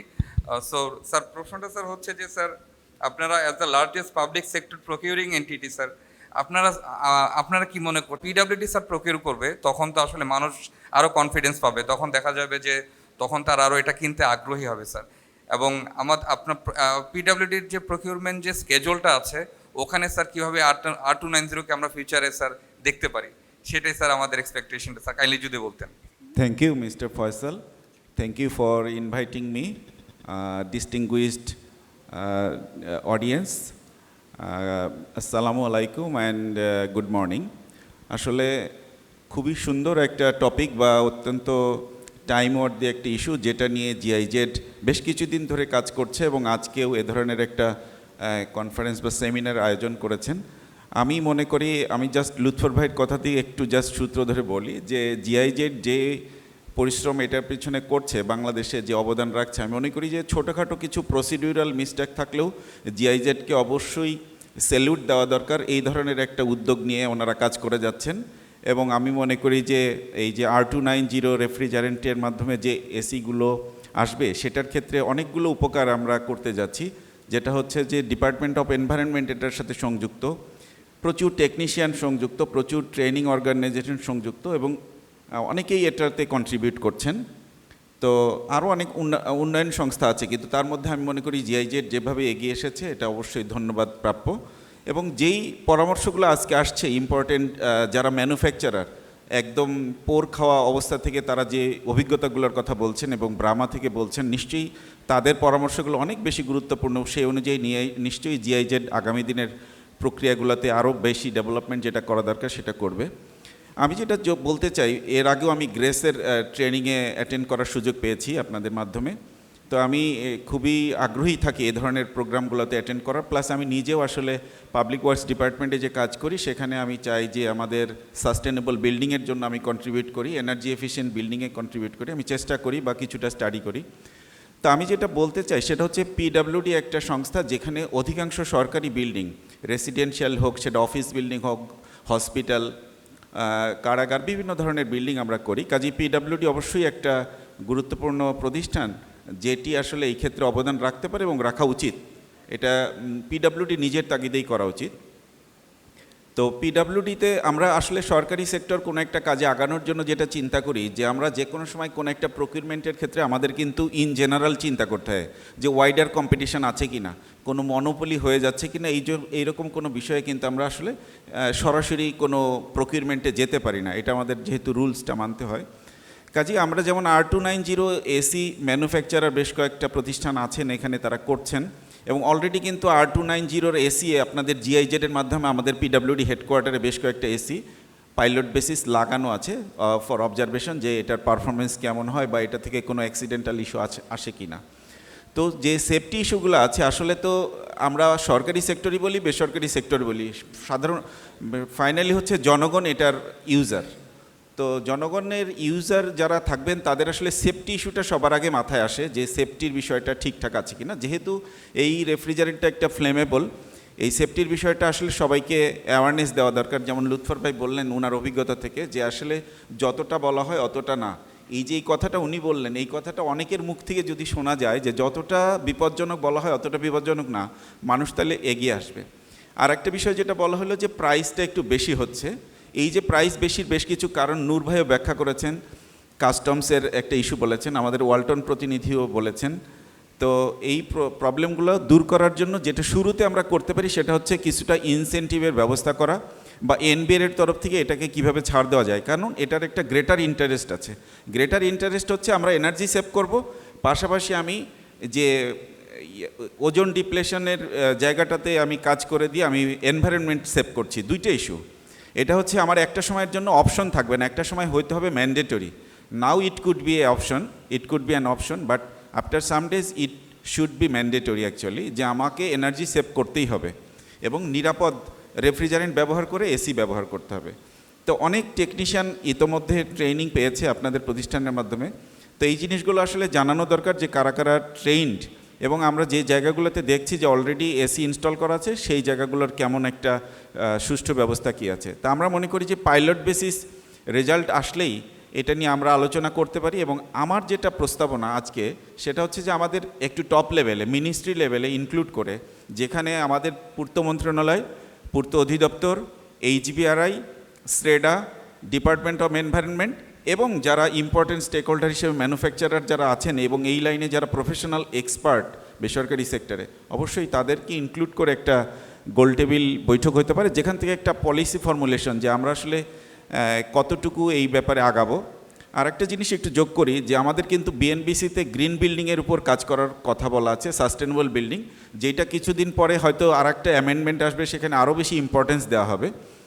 প্লাস বিপিপিএ, যেটা আগে সিপিটিইউ ছিল আমরা জানি, এটার নাম পরিবর্তন হয়ে এটা হয়েছে বাংলাদেশ পাবলিক প্রকিউরমেন্ট অথরিটি। সেখানেও কিন্তু গ্রিন প্রকিউরমেন্ট বলে একটা অংশ আছে, গ্রিন প্রকিউরমেন্ট।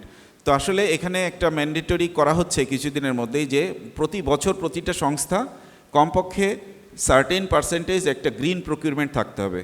তো আমরা যদি সেই গোল টেবিলে এটাও বলি যে আমাদের প্রতি বছরের প্রতিটা সংস্থা প্রকিউরমেন্টের ক্ষেত্রে সার্টেন পার্সেন্টেজ গ্রিন প্রকিউরমেন্ট করবে, এটা তাদের জন্য ম্যান্ডেটরি, এবং দ্যাট শুড বি মেজারেবল, যে একটা প্রতি বছর একটা রিপোর্ট করা হবে যে কত পার্সেন্ট গ্রিন প্রকিউরমেন্ট করা হলো। এবং আমি মনে করি এসির ক্ষেত্রে গ্রিন প্রকিউরমেন্টের ক্ষেত্রে R290 বিশিষ্ট এসি ব্যবহার অবশ্যই যুক্তিযুক্ত এবং এটা time worthy.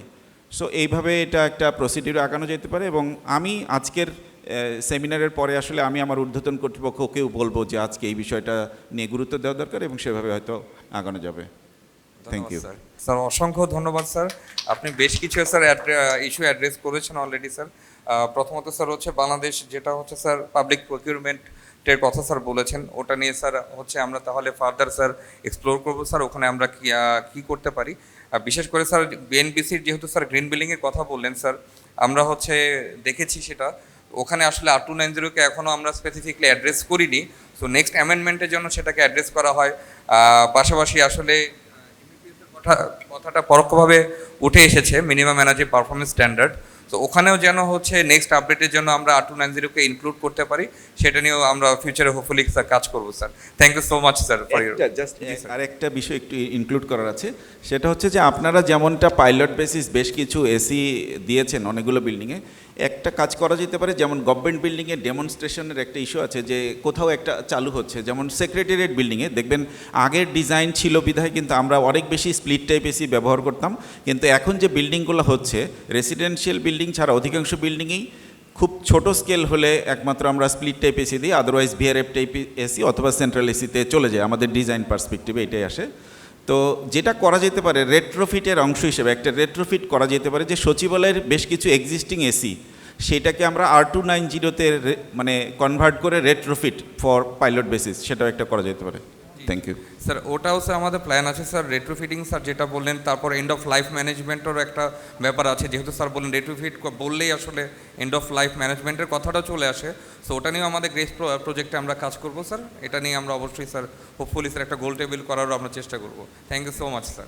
Thank you Shekhar ভাই, আপনি রেট্রোফিটের কথা বলছেন, এটা আসলে রেট্রোফিট যদি করতে চান সেটা কিন্তু R290 দিয়ে করা যাবে না, পরিবেশ বান্ধব 100% নয়। আর একটা গ্যাস বেরিয়েছে যেটা দিয়ে করা সম্ভব অ্যাট প্রেজেন্ট R22-র পরিবর্তে, সেটা হলো R407। ওইটাতে কিছুটা মানে চেঞ্জ, নট 100% ওইটা দিয়ে, বাট R290 দিয়ে রেট্রোফিট করা সম্ভব না, টোটাল ওইটা ইয়ে করে ফেলতে হবে। জি, টোটালটাই রেট্রোফিট করলে R407 দিয়ে করতে পারবেন, অন্য কোনো ইয়ে গ্যাস না। এটাও এখানে অনেকে আছেন, আমি ঠিক বলছি কি না? R407 আমরা তাহলে এটাও এক্সপ্লোর করে দেখবো আমরা, যেহেতু হচ্ছে আজকে অনেক ইনফরমেশন। তবে ফয়সাল সাহেবের ডাইনামিক লিডারশিপে সম্ভব এগিয়ে ওখানে আমরা যা মানে পৌঁছতে পারবো। না না না না হবে না, না না কোনো সুযোগ নাই, দুর্ঘটনার সম্ভাবনা বেশি। R407 দিয়ে সম্ভব। থ্যাংক ইউ সো মাচ, কারণ আমাদের সময় প্রায় শেষ হয়ে আসছে, বাট আমাদের আমরা একটু কোয়েশ্চেন অ্যান্সারে যেতে যাচ্ছি। আমরা 5 মিনিট সময় নেব কোয়েশ্চেন অ্যান্ড অ্যান্সারে। কাইন্ডলি হচ্ছে কেউ জহির ভাই একটা কোয়েশ্চেনের অ্যান্সার মনে হয় দিতে যাচ্ছেন, ওয়ালটন থেকে। জহির ভাই একটা কোশ্চেন করেছিলেন, যেটা হচ্ছে যে আমাদের এয়ার কন্ডিশনারে আমি রিমোটে যাতে অফ করতে পারি, সুইচিং যাতে ওই এসিতে হয় বরঞ্চ রুমেই যাতে না হয়, এই ব্যাপারে ওনার একটা ব্যাপার বিষয়টা আনসারটা দেই। আমার একটা রুমের মধ্যে মানে এয়ার থাকে কত, প্রায় 40 কেজি। আমি যদি 1 টনের একটা রুম ধরি, 1200 কিউবিক ফিট, এর মধ্যে প্রায় 40 কেজি এয়ার থাকে। সো এই রুমের মধ্যে আগুন জ্বালানোর জন্য প্রায় 1.5 কেজি গ্যাস লাগবে হচ্ছে R290, হোয়ারেস আমরা ওই 1 টনের একটা এসিতে মাত্র 200 গ্রাম হচ্ছে গ্যাস দিচ্ছি।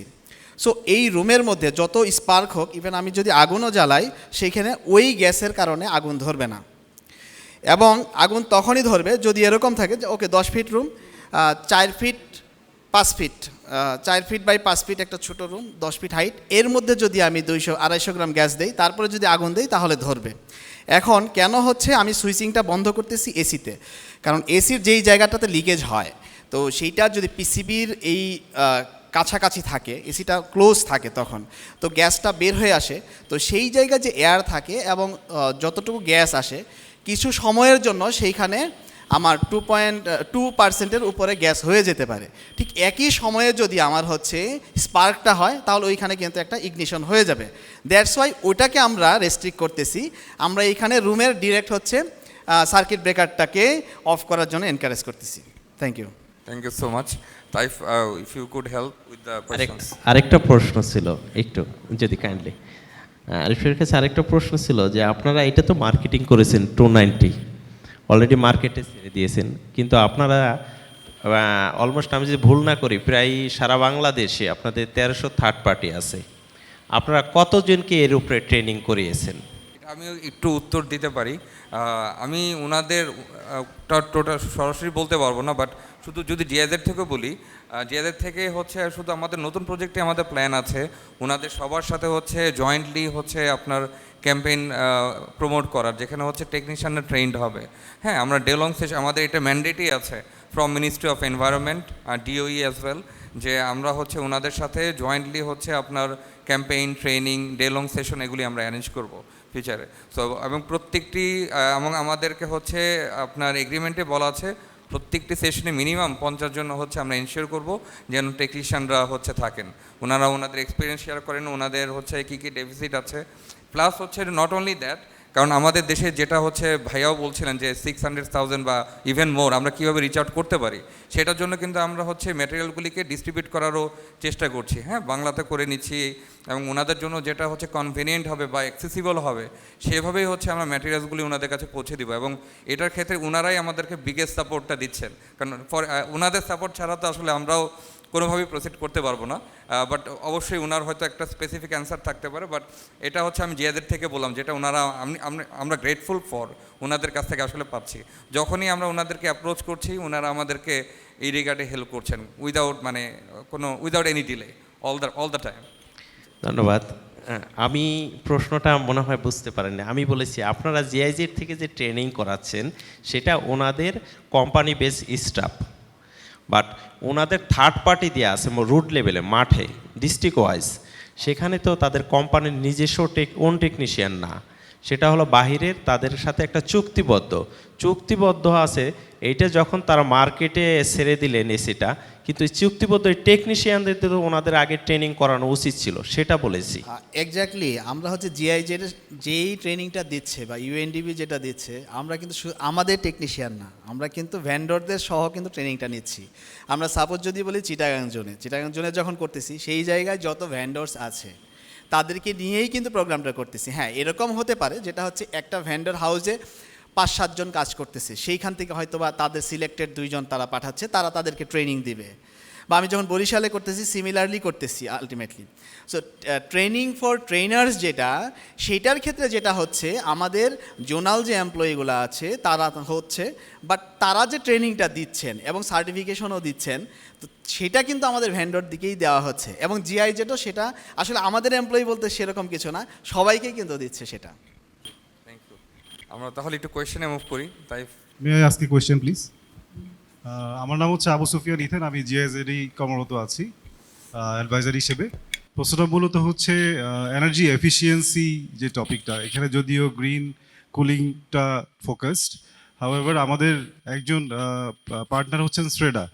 তো শ্রেডায় একটা লেভেলিং ক্রাইটেরিয়া আছে, energy efficiency leveling, particularly for your sector, residential sector. তো আমার কোয়েশ্চেনটা হচ্ছে এটা যদি ইমপ্লিমেন্টেশন এখনও ভলান্টারি, বা এটা যদি ইমপ্লিমেন্টেশনে ফুল ফ্লেজের যেতে হয় তাহলে এটা কিভাবে মার্কেট ড্রিভেন, যেহেতু আপনারা মার্কেটকে রিপ্রেজেন্ট করছেন, এটা কিভাবে মার্কেট ড্রিভেন অ্যাপ্রোচে যেতে পারে? How will you adopt it, what kind of facilities অথবা ইনেবলিং কাজকর্ম কি হলে এটা অ্যাকচুয়ালি মার্কেট এটাকে অ্যাডপ্ট করবে? কারণ এখানে আরেকটা স্টেক হোল্ডার আছেন বিএসটিআই, সো মাল্টি স্টেক হোল্ডারের এখানে ব্যাপার আছে। সো আপনাদের কাছ থেকে স্পেশাল ইনপুটটা চাচ্ছিলাম going forward, actually next 1 year অথবা 2 ইয়ার্সে যদি এটা কাজটা হয়। Thank you. আচ্ছা, থ্যাংক ইউ। আমার মনে হয় আজকের প্রোগ্রামটার মিসিং লিঙ্কটা আসলে ইথান ইয়েটা করেছে, প্রশ্নটা উঠিয়েছে। সো আমি উত্তরটা দেওয়ার সময় আমি একটু এইভাবে বলতে পারি, বিএসটিআই এর যেই কমিটিটা আসলে বাংলাদেশ এয়ার কন্ডিশনারের স্ট্যান্ডার্ডটা নিয়ে কাজ করে, বিডিএস 1852, আমি ওই কমিটিটার একজন মেম্বার। সো আমি উত্তরটা ওই অ্যাঙ্গেল থেকেও দিতে পারি, so that how SREDA and BSTI can work together. So এই যে এনার্জি লেবেলিংয়ের যে কার্যক্রমটা, শ্রেডার যেহেতু আসলে জিনিসটা এখনও ভলেন্টারি হিসেবে রেখেছে, বিএসটিআইতে কিন্তু এক্স্যাক্টলি সিমিলার থিং, এই এনার্জি লেবেলিং প্রোগ্রামটা ম্যান্ডেটরি হিসেবে চলছে 2019 সাল থেকে। সো আজ থেকে প্রায় 6 বছর আগে, কারণ আমরা আর ওয়ালটন আমরা মোটামুটি 17 সালের পর থেকেই আসলে এই ডেভেলপমেন্টের সাথে কিছুটা কাজ শুরু করি, এবং আইএসও 16335, দেন আইএসও 5151, এগুলোর প্রেক্ষিতেই আসলে বাংলাদেশের যেই স্ট্যান্ডার্ডটা সেটাকে অ্যাডপ্ট করা হয়। এবং আমি পার্সোনালি যেটা মনে করি যে এখানে শ্রেডা আর বিএসটিআই আসলে, আমি মাঝখানে একটা মিটিংয়ে বলছিলাম আসলে যে SREDA should join the meetings, because এখানে আসলে একটা বড় সড়ো মানে একসাথে কাজ করার একটা সুযোগ আছে। বিএসটিআই সেগমেন্টে আমি যেটা দেখি যে এখানে আসলে ক্লিয়ারলি আইডেন্টিফাই করা আছে যে বিএসটিআই এই প্রোগ্রামটা দুটো সেগমেন্ট নিয়ে করা, একটা হচ্ছে যে স্টার রেটিং, আরেকটা হচ্ছে এনার্জি লেবেলিং। সো স্টার রেটিংয়ের জন্য কি আছে যে এখানে নন ইনভার্টার এবং ইনভার্টার দুটো সেপারেট সেগমেন্ট, নন ইনভার্টারের জন্য ইইআর বা এনার্জি এফিসিয়েন্সি রেশিও, এবং ইনভার্টারের জন্য সিজনাল এনার্জি এফিসিয়েন্সি রেশিও বা এসইইআর, এই দুটো ফরম্যাটে প্রথমত স্টার রেটিং করা হয়। এবং এই স্টার রেটিংয়ের ভিত্তিতে আমাদের এখানে এনার্জি লেভেলিং করা আছে from 1 star up to 5 1 star এবং 5 ডাবল স্টার। সো এইটার ভিত্তিতে আসলে বাংলাদেশে মেইন স্ট্রিম ম্যানুফ্যাকচারাররা তাদের এয়ার কন্ডিশনারগুলো সার্টিফাইড করা আছে। সো সামনের দিকে যাওয়ার জন্য আমি যেটা দেখি, বিএসটিআইতে এখন একটা কার্যক্রম চলমান, নেক্সট আপডেট যখন হবে 1852-তে, তখন এই R290 বেসড যে ফ্লেমেবল A3 রেফ্রিজারেন্টগুলো নিয়ে যে এয়ার কন্ডিশনারটা হবে, ওইটার কিছু সেফটি রেগুলেশন অ্যাড হবে, এবং সেটার মিটিংটা এই বছরের শেষ নাগাদই শুরু হওয়ার উচিত। সো আপনাদের দিক থেকে যদি আগ্রহ থাকে শ্রেডা থেকে, I would like to invite you all. আমরা খুবই খুশি হব যদি আসলে সবাই মিলে একসাথে কাজ করতে পারি। Thank you. ভাই, আমরা যতটুকু শুনেছি যে আপনার এমইপিএস এর নেক্সট অ্যামেন্ডমেন্টটা probably next year, early next ইয়ারই হতে Exactly. যাচ্ছে, হ্যাঁ, হ্যাঁ। তাহলে এখানে আসলে আমরা কোলাবোরেটিভলি কাজ করতে পারি। একদমই, update আমি করার ব্যাপারে। খুবই মানে ওয়েলকাম করছি। আপনাদের যদি আগ্রহ থাকে please get back to us after the meeting. আমি বিএসটিআইতে যিনি ডেপুটি ডিরেক্টর হিসেবে আছেন সাবের, ওকে আমি মানে একসাথে বলে দিচ্ছি, and then we can have in the next meeting you should be a party. আমি এটা পার্সোনালিও মনে করি আর কি। Thank you. জি, thank you so much. Good morning, আমি আবু তালেব, নির্বাহী প্রকৌশলী, গণপূর্ত অধিদপ্তর। আমি যে জিনিসটা জানতে চাচ্ছিলাম ক্লায়েন্ট হিসাবে অথবা কনজিউমার হিসাবে, যে আমরা যখন প্রোডাক্ট সিলেক্ট করি আমরা দেখি প্রোডাক্টের লাইফ টাইম। তা আমার কনভেনশনাল যে প্রোডাক্টগুলো আছে, যেমন R32 বা R22 বা 410, এই প্রোডাক্টের তুলনায় 290-র যে প্রোডাক্ট, এটার লাইফ টাইম কি কম হবে না বেশি হবে? আরেকটা বিষয় হলো যে এই প্রোডাক্টের যে প্রাইস R32-র তুলনায় কত বেশি হবে, এবং একজন কাস্টমার হিসেবে আমরা যখন এটা কিনবো, আসলে গ্লোবাল ওয়ার্মিং একটা লার্জ স্কেলের পার্সপেক্টিভ, কিন্তু কনজিউমার হিসেবে আমি যেটা বুঝি যে আমার দামটা বেশি দিয়ে কিনবো, তার জন্য আমরা কি কি বেশি বেনিফিট পাবো, তা যদি এই বিষয়ে একটু এক্সপ্লেন করতেন। ধন্যবাদ। ধন্যবাদ। যেহেতু পিডাব্লিউডির এক ভাই প্রশ্নটা করেছেন, খুব চমৎকার প্রশ্ন। এই বাজার থেকেও এই প্রশ্নটা উত্তর আসা উচিত। উনি কি বেনিফিট পাবেন? প্রথমত বেনিফিট পাবেন আপনি, আপনার জীবন বাঁচবে, আপনার সন্তানের জীবন বাঁচবে, আপনি আশেপাশে যারা আছেন এবং দেশবাসীর জীবন বাঁচবে যে কোনো দূষিত বায়ু থেকে। যেহেতু ক্লাইমেট চেঞ্জের জন্য সারা পৃথিবী সোচ্চার। সবার মুখে একটা কথা, আমেরিকার প্রেসিডেন্ট ট্রাম্পের মুখে কথা, জার্মানির চ্যান্সেলরের মুখে কথা, বাংলাদেশের প্রেসিডেন্ট বা প্রাইম মিনিস্টার সবার মুখে এক কথা, ফার্স্ট ক্লাইমেট চেঞ্জ, এবং ক্লাইমেট চেঞ্জের জন্য সারা বিশ্ব আজকে সোচ্চার। সেই ফার্স্ট ক্লাইমেট চেঞ্জে মেইন ভূমিকা রাখবে এই R290 যে রেফ্রিজারেন্টটা ইমপ্লিমেন্ট করতে যাচ্ছি। আমাদের কিছু ভ্যান্ডরের মাধ্যমে এটা GIZ বা মন্ট্রিয়াল প্রোটোকল, UNDP, পরিবেশ অধিদপ্তর বাস্তবায়ন করতে যাচ্ছেন। মানে হিউম্যান বিং, মানুষ বেঁচে যাবে সব ধরনের অবগাত থেকে পৃথিবীর যে ওই ক্লাইমেট চেঞ্জের যে বিরূপ প্রতিক্রিয়া নাম্বার ওয়ান। দ্বিতীয়ত এইটা আমি নিজে দেখছি, আমি নিজে পরীক্ষা করেছি আমার ল্যাবরেটরিতে। এই এয়ার কন্ডিশনের নর্মাল পারফরমেন্সটা যথেষ্ট ভালো অন্য যে কোনো এয়ার কন্ডিশন থেকে। আমার ডান সাইডে দুইজন আছেন অলরেডি, তারা এটা করেছেন, তারা আমার সাথে একমত হবেন আমি আশা করি। এটার performance R32 R410 plus R22 চেয়ে রেগুলার পারফরমেন্সটা ভালো এবং ভালো কলিং পাওয়া যাচ্ছে। গ্রিন কুলিংয়ের কথা তো আমি না বললাম, সবাই বলছে গ্রিন কুলিং তো মাস্ট। তারপর হ্যাঁ, প্রাইসিংয়ের ব্যাপারে প্রাইসিং ওই যে মরার উপরে খরার গা, আমি বারবার বলতেছি এক কথা, ওনাদের মাধ্যমে পরিবেশে অনেকবার বলেছি যে কোনোভাবেই একটা কম্প্রেসারের ভ্যালু $85 ধরে ট্যাক্সেশন হতে পারে না। আমরা কিনি এটা $50 নিচে। এই যে একটা অবৈধ, আমি আশা করেছিলাম শেখর ভাই কথার বলবেন কি করা যায় দেখবেন, বাট একটা মিথ্যা, একটা স্বৈরাচার, একটা অনাচার হচ্ছে রাষ্ট্রীয় পর্যায়ে, এটা নিয়ে কারো কথা নাই, জাস্ট অনাচার। $50 জিনিসটা এটা $85 ধরে ট্যাক্সেশন। আপনারা বলেন সবাই এটা হতে পারে? বলেন আপনারা, মানে মুখে একযোগে হতে পারে? এটা হতে পারে না, বাট এটা বোর্ড অফ রেভিনিউ করেছে। হ্যাঁ, কোনো কম্প্রেসার $85 দাম থাকতে পারে, বাট ওইটা বাংলাদেশে জার্মানি থেকে, জাপান থেকে বা আমেরিকা থেকে আমরা কম্প্রেসার আনি না। মেইনলি আমরা যেই কজন ভ্যান্ডার আমরা সবাই চায়না থেকে আনি। চায়না উইদিন $50 ভিতরে এটার ভ্যালু। এই কারণে আর আপনার যে অন্য অন্য কম্পোনেন্ট, যে নূর বলছে যে আমরা এই কপারে থাকতে চাই, কপারের যে এটার একটা কন্ডেন্সার বা এই ব্যাপারটা যে কয়েলটা করা হয়, সব কিছু মূল্য ধরে এটার ভ্যালু অলমোস্ট মোর দ্যান 35% বা ভ্যালুটা বেশি ইম্পোর্টে এবং বাহিরে আন্তর্জাতিক মার্কেটেই বেশি, যেখান থেকে আমরা কিনে আনি। এইটা যদি আমরা সিনসিয়ারলি 100% সিনসিয়ারলি ট্যাক্স দেই, তাহলে যেই ভ্যালু দাঁড়ায় সেই ভ্যালু দিয়ে বাংলাদেশের মানুষ কিনতে পারবে না। রেভিনিউ বোর্ডের হটকারিতার কারণে আমরা যারা ব্যবসা করি আমরা কিছুটা মানে অনৈতিকতার কাজ করি, যার ফলে এখনও একটা স্ট্যান্ডার্ড লেভেলে বাংলাদেশে মানুষ পায়, আদারওয়াইজ নট পসিবল। বাট এরপর আপনি লাইফ সাইকেলের কথা বলছেন, অন্য যে কোনো এতদিন যেটা ইউজ করেছেন তার চেয়ে লাইফ সাইকেল ইনশাল্লাহ যথেষ্ট বেশি পাবেন।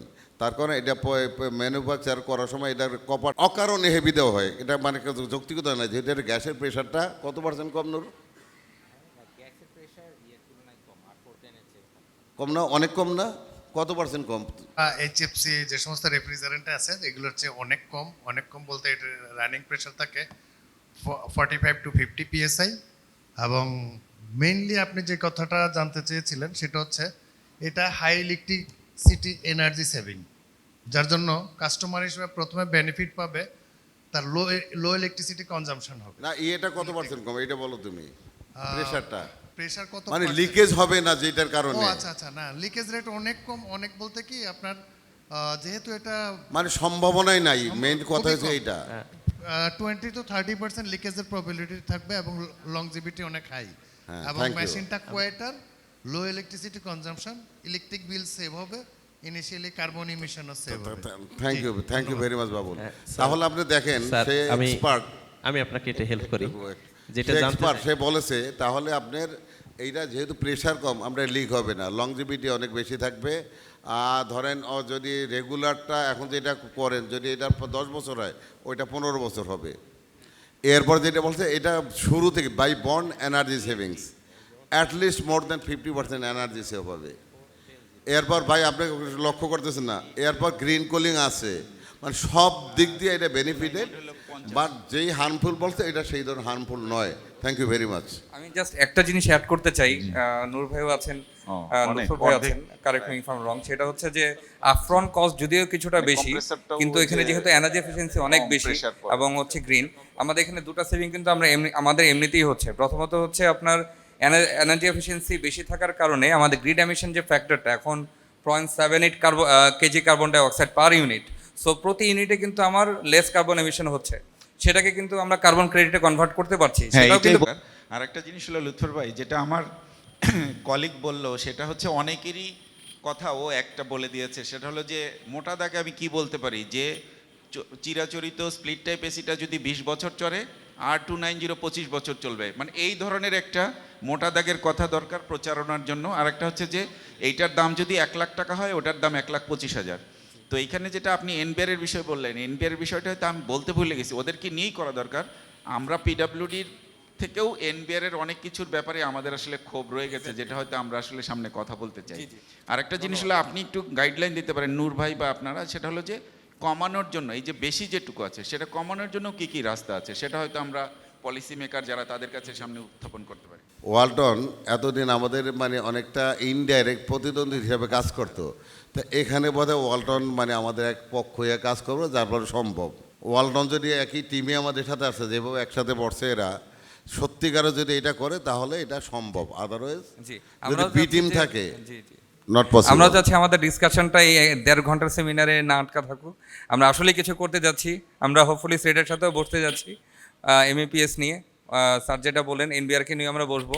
এটা কারণ আরেকটা হচ্ছে যে আমাদের এনার্জি এফিসিয়েন্সি যেহেতু বেশি, আমরা পেব্যাকটা কিন্তু খুব কম বছরে হয়ে যাচ্ছে। আমরা যদি সেভাবে চিন্তা করি এবং ক্যালকুলেট করি এবং অ্যাকর্ডিংলি যদি আমরা অ্যাওয়ারনেস রেজ করি, R290 could be a very good option. আর ভাই তো লুৎফর ভাই তো বললেনি যে আমাদের মন্ট্রিয়াল প্রোটোকল, কিগালি অ্যামেন্ডমেন্ট বা প্যারিস এগ্রিমেন্ট, আমরা যেটাই বলি R290 আমাদেরকে হেল্প করবে সেটা অ্যাচিভ করতে। ধন্যবাদ সবাইকে। আর এখন যদি কারো প্রশ্ন না থাকে, আমি হচ্ছে কনক্লুশনে যাওয়ার আগে একটা ইম্পর্টেন্ট একটা বিষয় নিয়ে কথা বলতে চাচ্ছিলাম। আমি বলবো না, ভাই একটু আগে হচ্ছে জহির ভাই বলছিলেন যে আমরা উইমেন এঙ্গেজমেন্টের ব্যাপারে কী করছি, সেটা আসলে আমি না বলে আমার থেকে মাচ বেটার একজন আপ্ট পারসন আছেন, যিনি বললে বেটার হবে। আমি আপনাদেরকে ইন্ট্রোডিউস করিয়ে দিতে চাই মিস রহিমার সাথে। উনি হচ্ছে মহিলা টিটিসিতে ইনস্ট্রাক্টর হিসেবে আছেন। Not only that, she is a pioneer in this sector. উনি অনেক মহিলাদেরকে হচ্ছে এই সেক্টরে আসতে হেল্প করেছেন এবং সবাই তাকে একজন মেন্টর হিসেবে দেখেন। তো আমি রিকোয়েস্ট করবো ওনাকে কাইন্ডলি যদি আপনি একটু শেয়ার করতেন আপনার এক্সপিরিয়েন্সটা। জি। সম্মানিত উপস্থিতিবৃন্দ, আসসালামু আলাইকুম। আমি রহিমা খানম। যেহেতু ফয়সাল ভাই আমাকে এক্সপিরিয়েন্স এবং কিছু তথ্য শেয়ার করার কথা বলছেন, থ্যাংক ইউ সো মাচ। আমি আসলে ইনস্ট্রাক্টর হিসাবে কাজ করছি মহিলা টেকনিক্যাল ট্রেনিং সেন্টার ঢাকাতে, যেটা একদম টেকনিক্যালের মোড়েই অবস্থিত।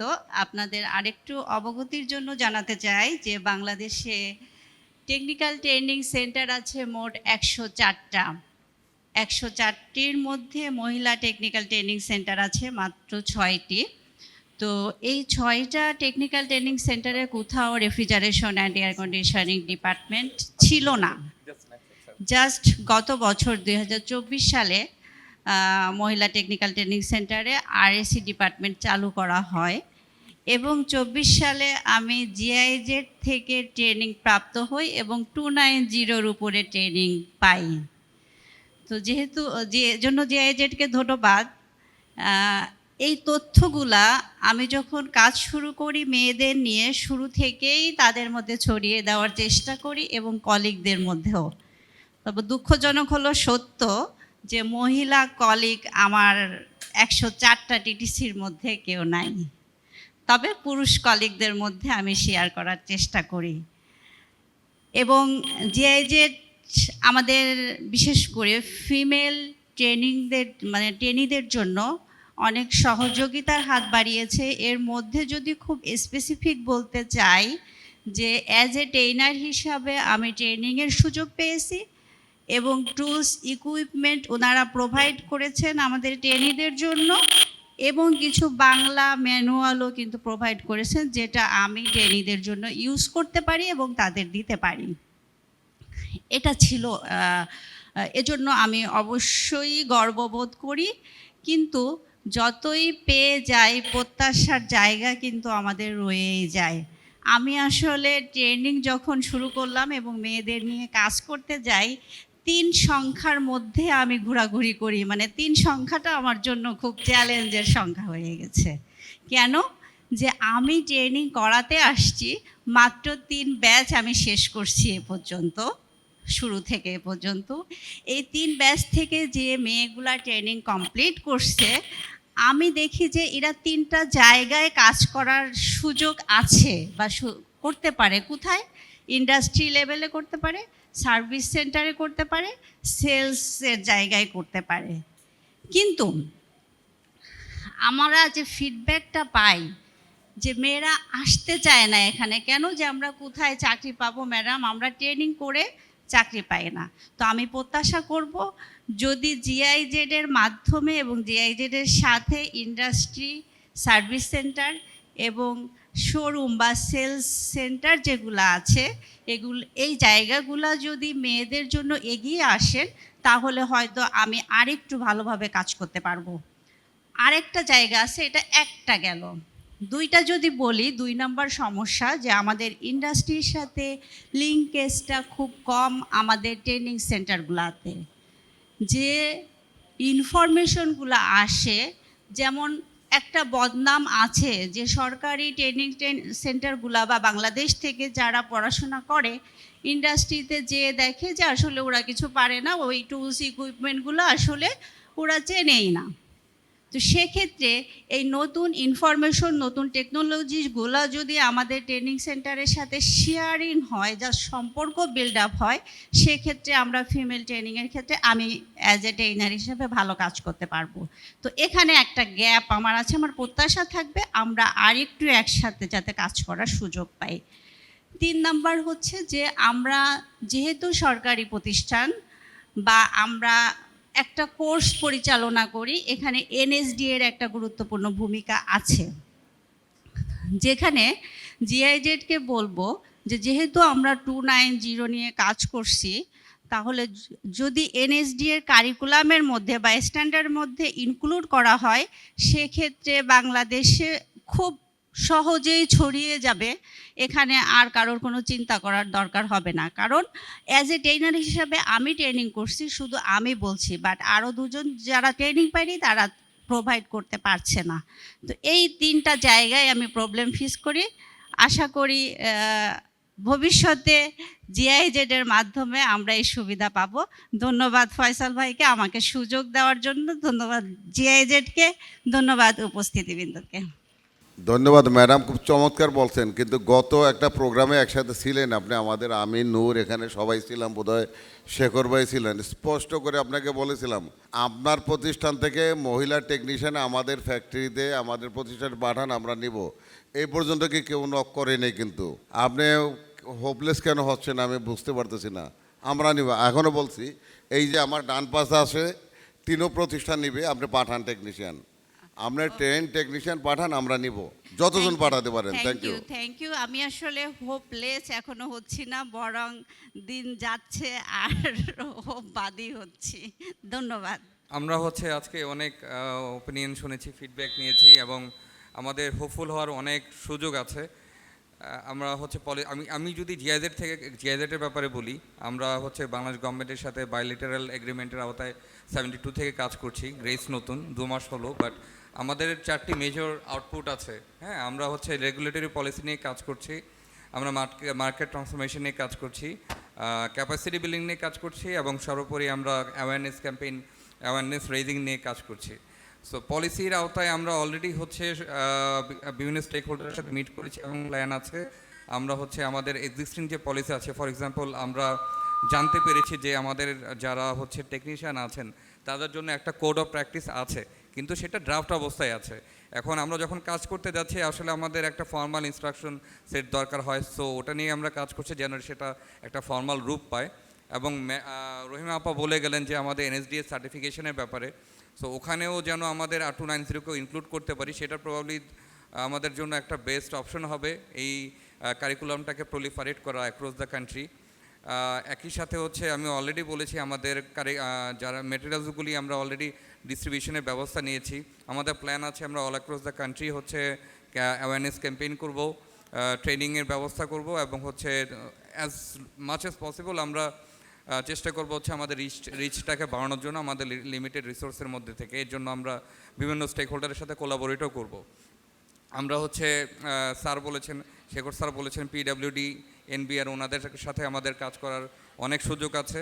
আমরা হচ্ছে এমইপিএস নিয়েও কাজ করতে যাচ্ছি, কারণ এমইপিএস হয়তোবা এখন এনার্জি এফিসিয়েন্সি রেশিও অনুযায়ী লেবেলিংটা করছে। আমরা চাচ্ছি যে সেখানে হয়তোবা আমরা একটা জিডব্লিউপি বেসড আমরা একটা রেটিংও দেখতে পারি এবং সেটার উপর বেস করে হয়তোবা আমরা একটা ইনসেন্টিভ যদি গভর্নমেন্ট দেয়, সেটা হয়তো আমাদের ম্যানুফ্যাকচারার যারা আছেন তাদের জন্য সেটা আসলেই উপকারী হবে। এবং আমাদের অ্যাওয়ারনেস রেজিংটা আমি মনে করি খুবই ইম্পর্টেন্ট, কারণ হচ্ছে যে পিডব্লিউডি অবশ্যই হেল্প করবে, আমরা জানি, কিন্তু একই সাথে আমরা যদি মানুষকে বোঝাতে পারি যে ওনারা হয়তো জাস্ট লাইক ইনভার্টার এসি, যখন ইনভার্টার আসলো তখন কিন্তু মানুষ এই ভেবে কিনেছে যে তারা এখন হয়তো বা 5 থেকে 10,000 বেশি দিচ্ছে, কিন্তু পরবর্তীতে তাদের রিটার্নটা উঠে আসবে। এটা হচ্ছে এডিশনাল একটা বেনিফিট তারা পাচ্ছে। হয়তো তারা পেব্যাকটা তারা 3 থেকে 4 বছরে পেয়ে যাচ্ছে, কিন্তু তারা একই সাথে তারা হচ্ছে তাদের বিদ্যুৎ, তাদের মানে ইলেকট্রিসিটি সেভিং হচ্ছে পার ইউনিটে। তারা গ্রিড এমিশন ফ্যাক্টর থেকে আমি যদি ক্যালকুলেট করি তাহলে একটা significant amount carbon dioxide emission আমরা রিডিউস করতে পারছি। ইনফ্যাক্ট আমাদের একটা ক্যালকুলেশন আছে এরকম যে আমরা যদি অ্যারাউন্ড 1 মিলিয়ন এসিকে 1.5 টন যদি এসি বলি, সেটাকে যদি হচ্ছে আমরা কনভেনশনাল যে রেফ্রিজারেন্ট আছে সেটা থেকে যদি R290-তে শিফট করতে পারি, we could save around 700 BDT crore per year. So এটা আমাদের হচ্ছে রাজস্বতায় সেটা হিট করবে। সো আমাদের আসলে অনেক সুযোগ আছে কাজ করার, যে আমরা গ্রেস প্রজেক্ট শুরু করেছি, কিন্তু আমাদের আসলে ইচ্ছাটা অনেক বড়। সো আমরা আসলে এক্সপেক্ট করব আমরা যেন সবার কাছ থেকে সেই সহযোগিতা পাই, আর আমাদের এফোর্ট তো থাকবেই। সো আমি আসলে সেই আশাটা নিয়ে, এক্সপেকটেশনটা নিয়ে আজকে আপনাদের পারমিশন নিয়ে আজকে কনক্লুড করতে যাচ্ছি। ধন্যবাদ সবাইকে। Thank you so much for bearing with us. Thank you.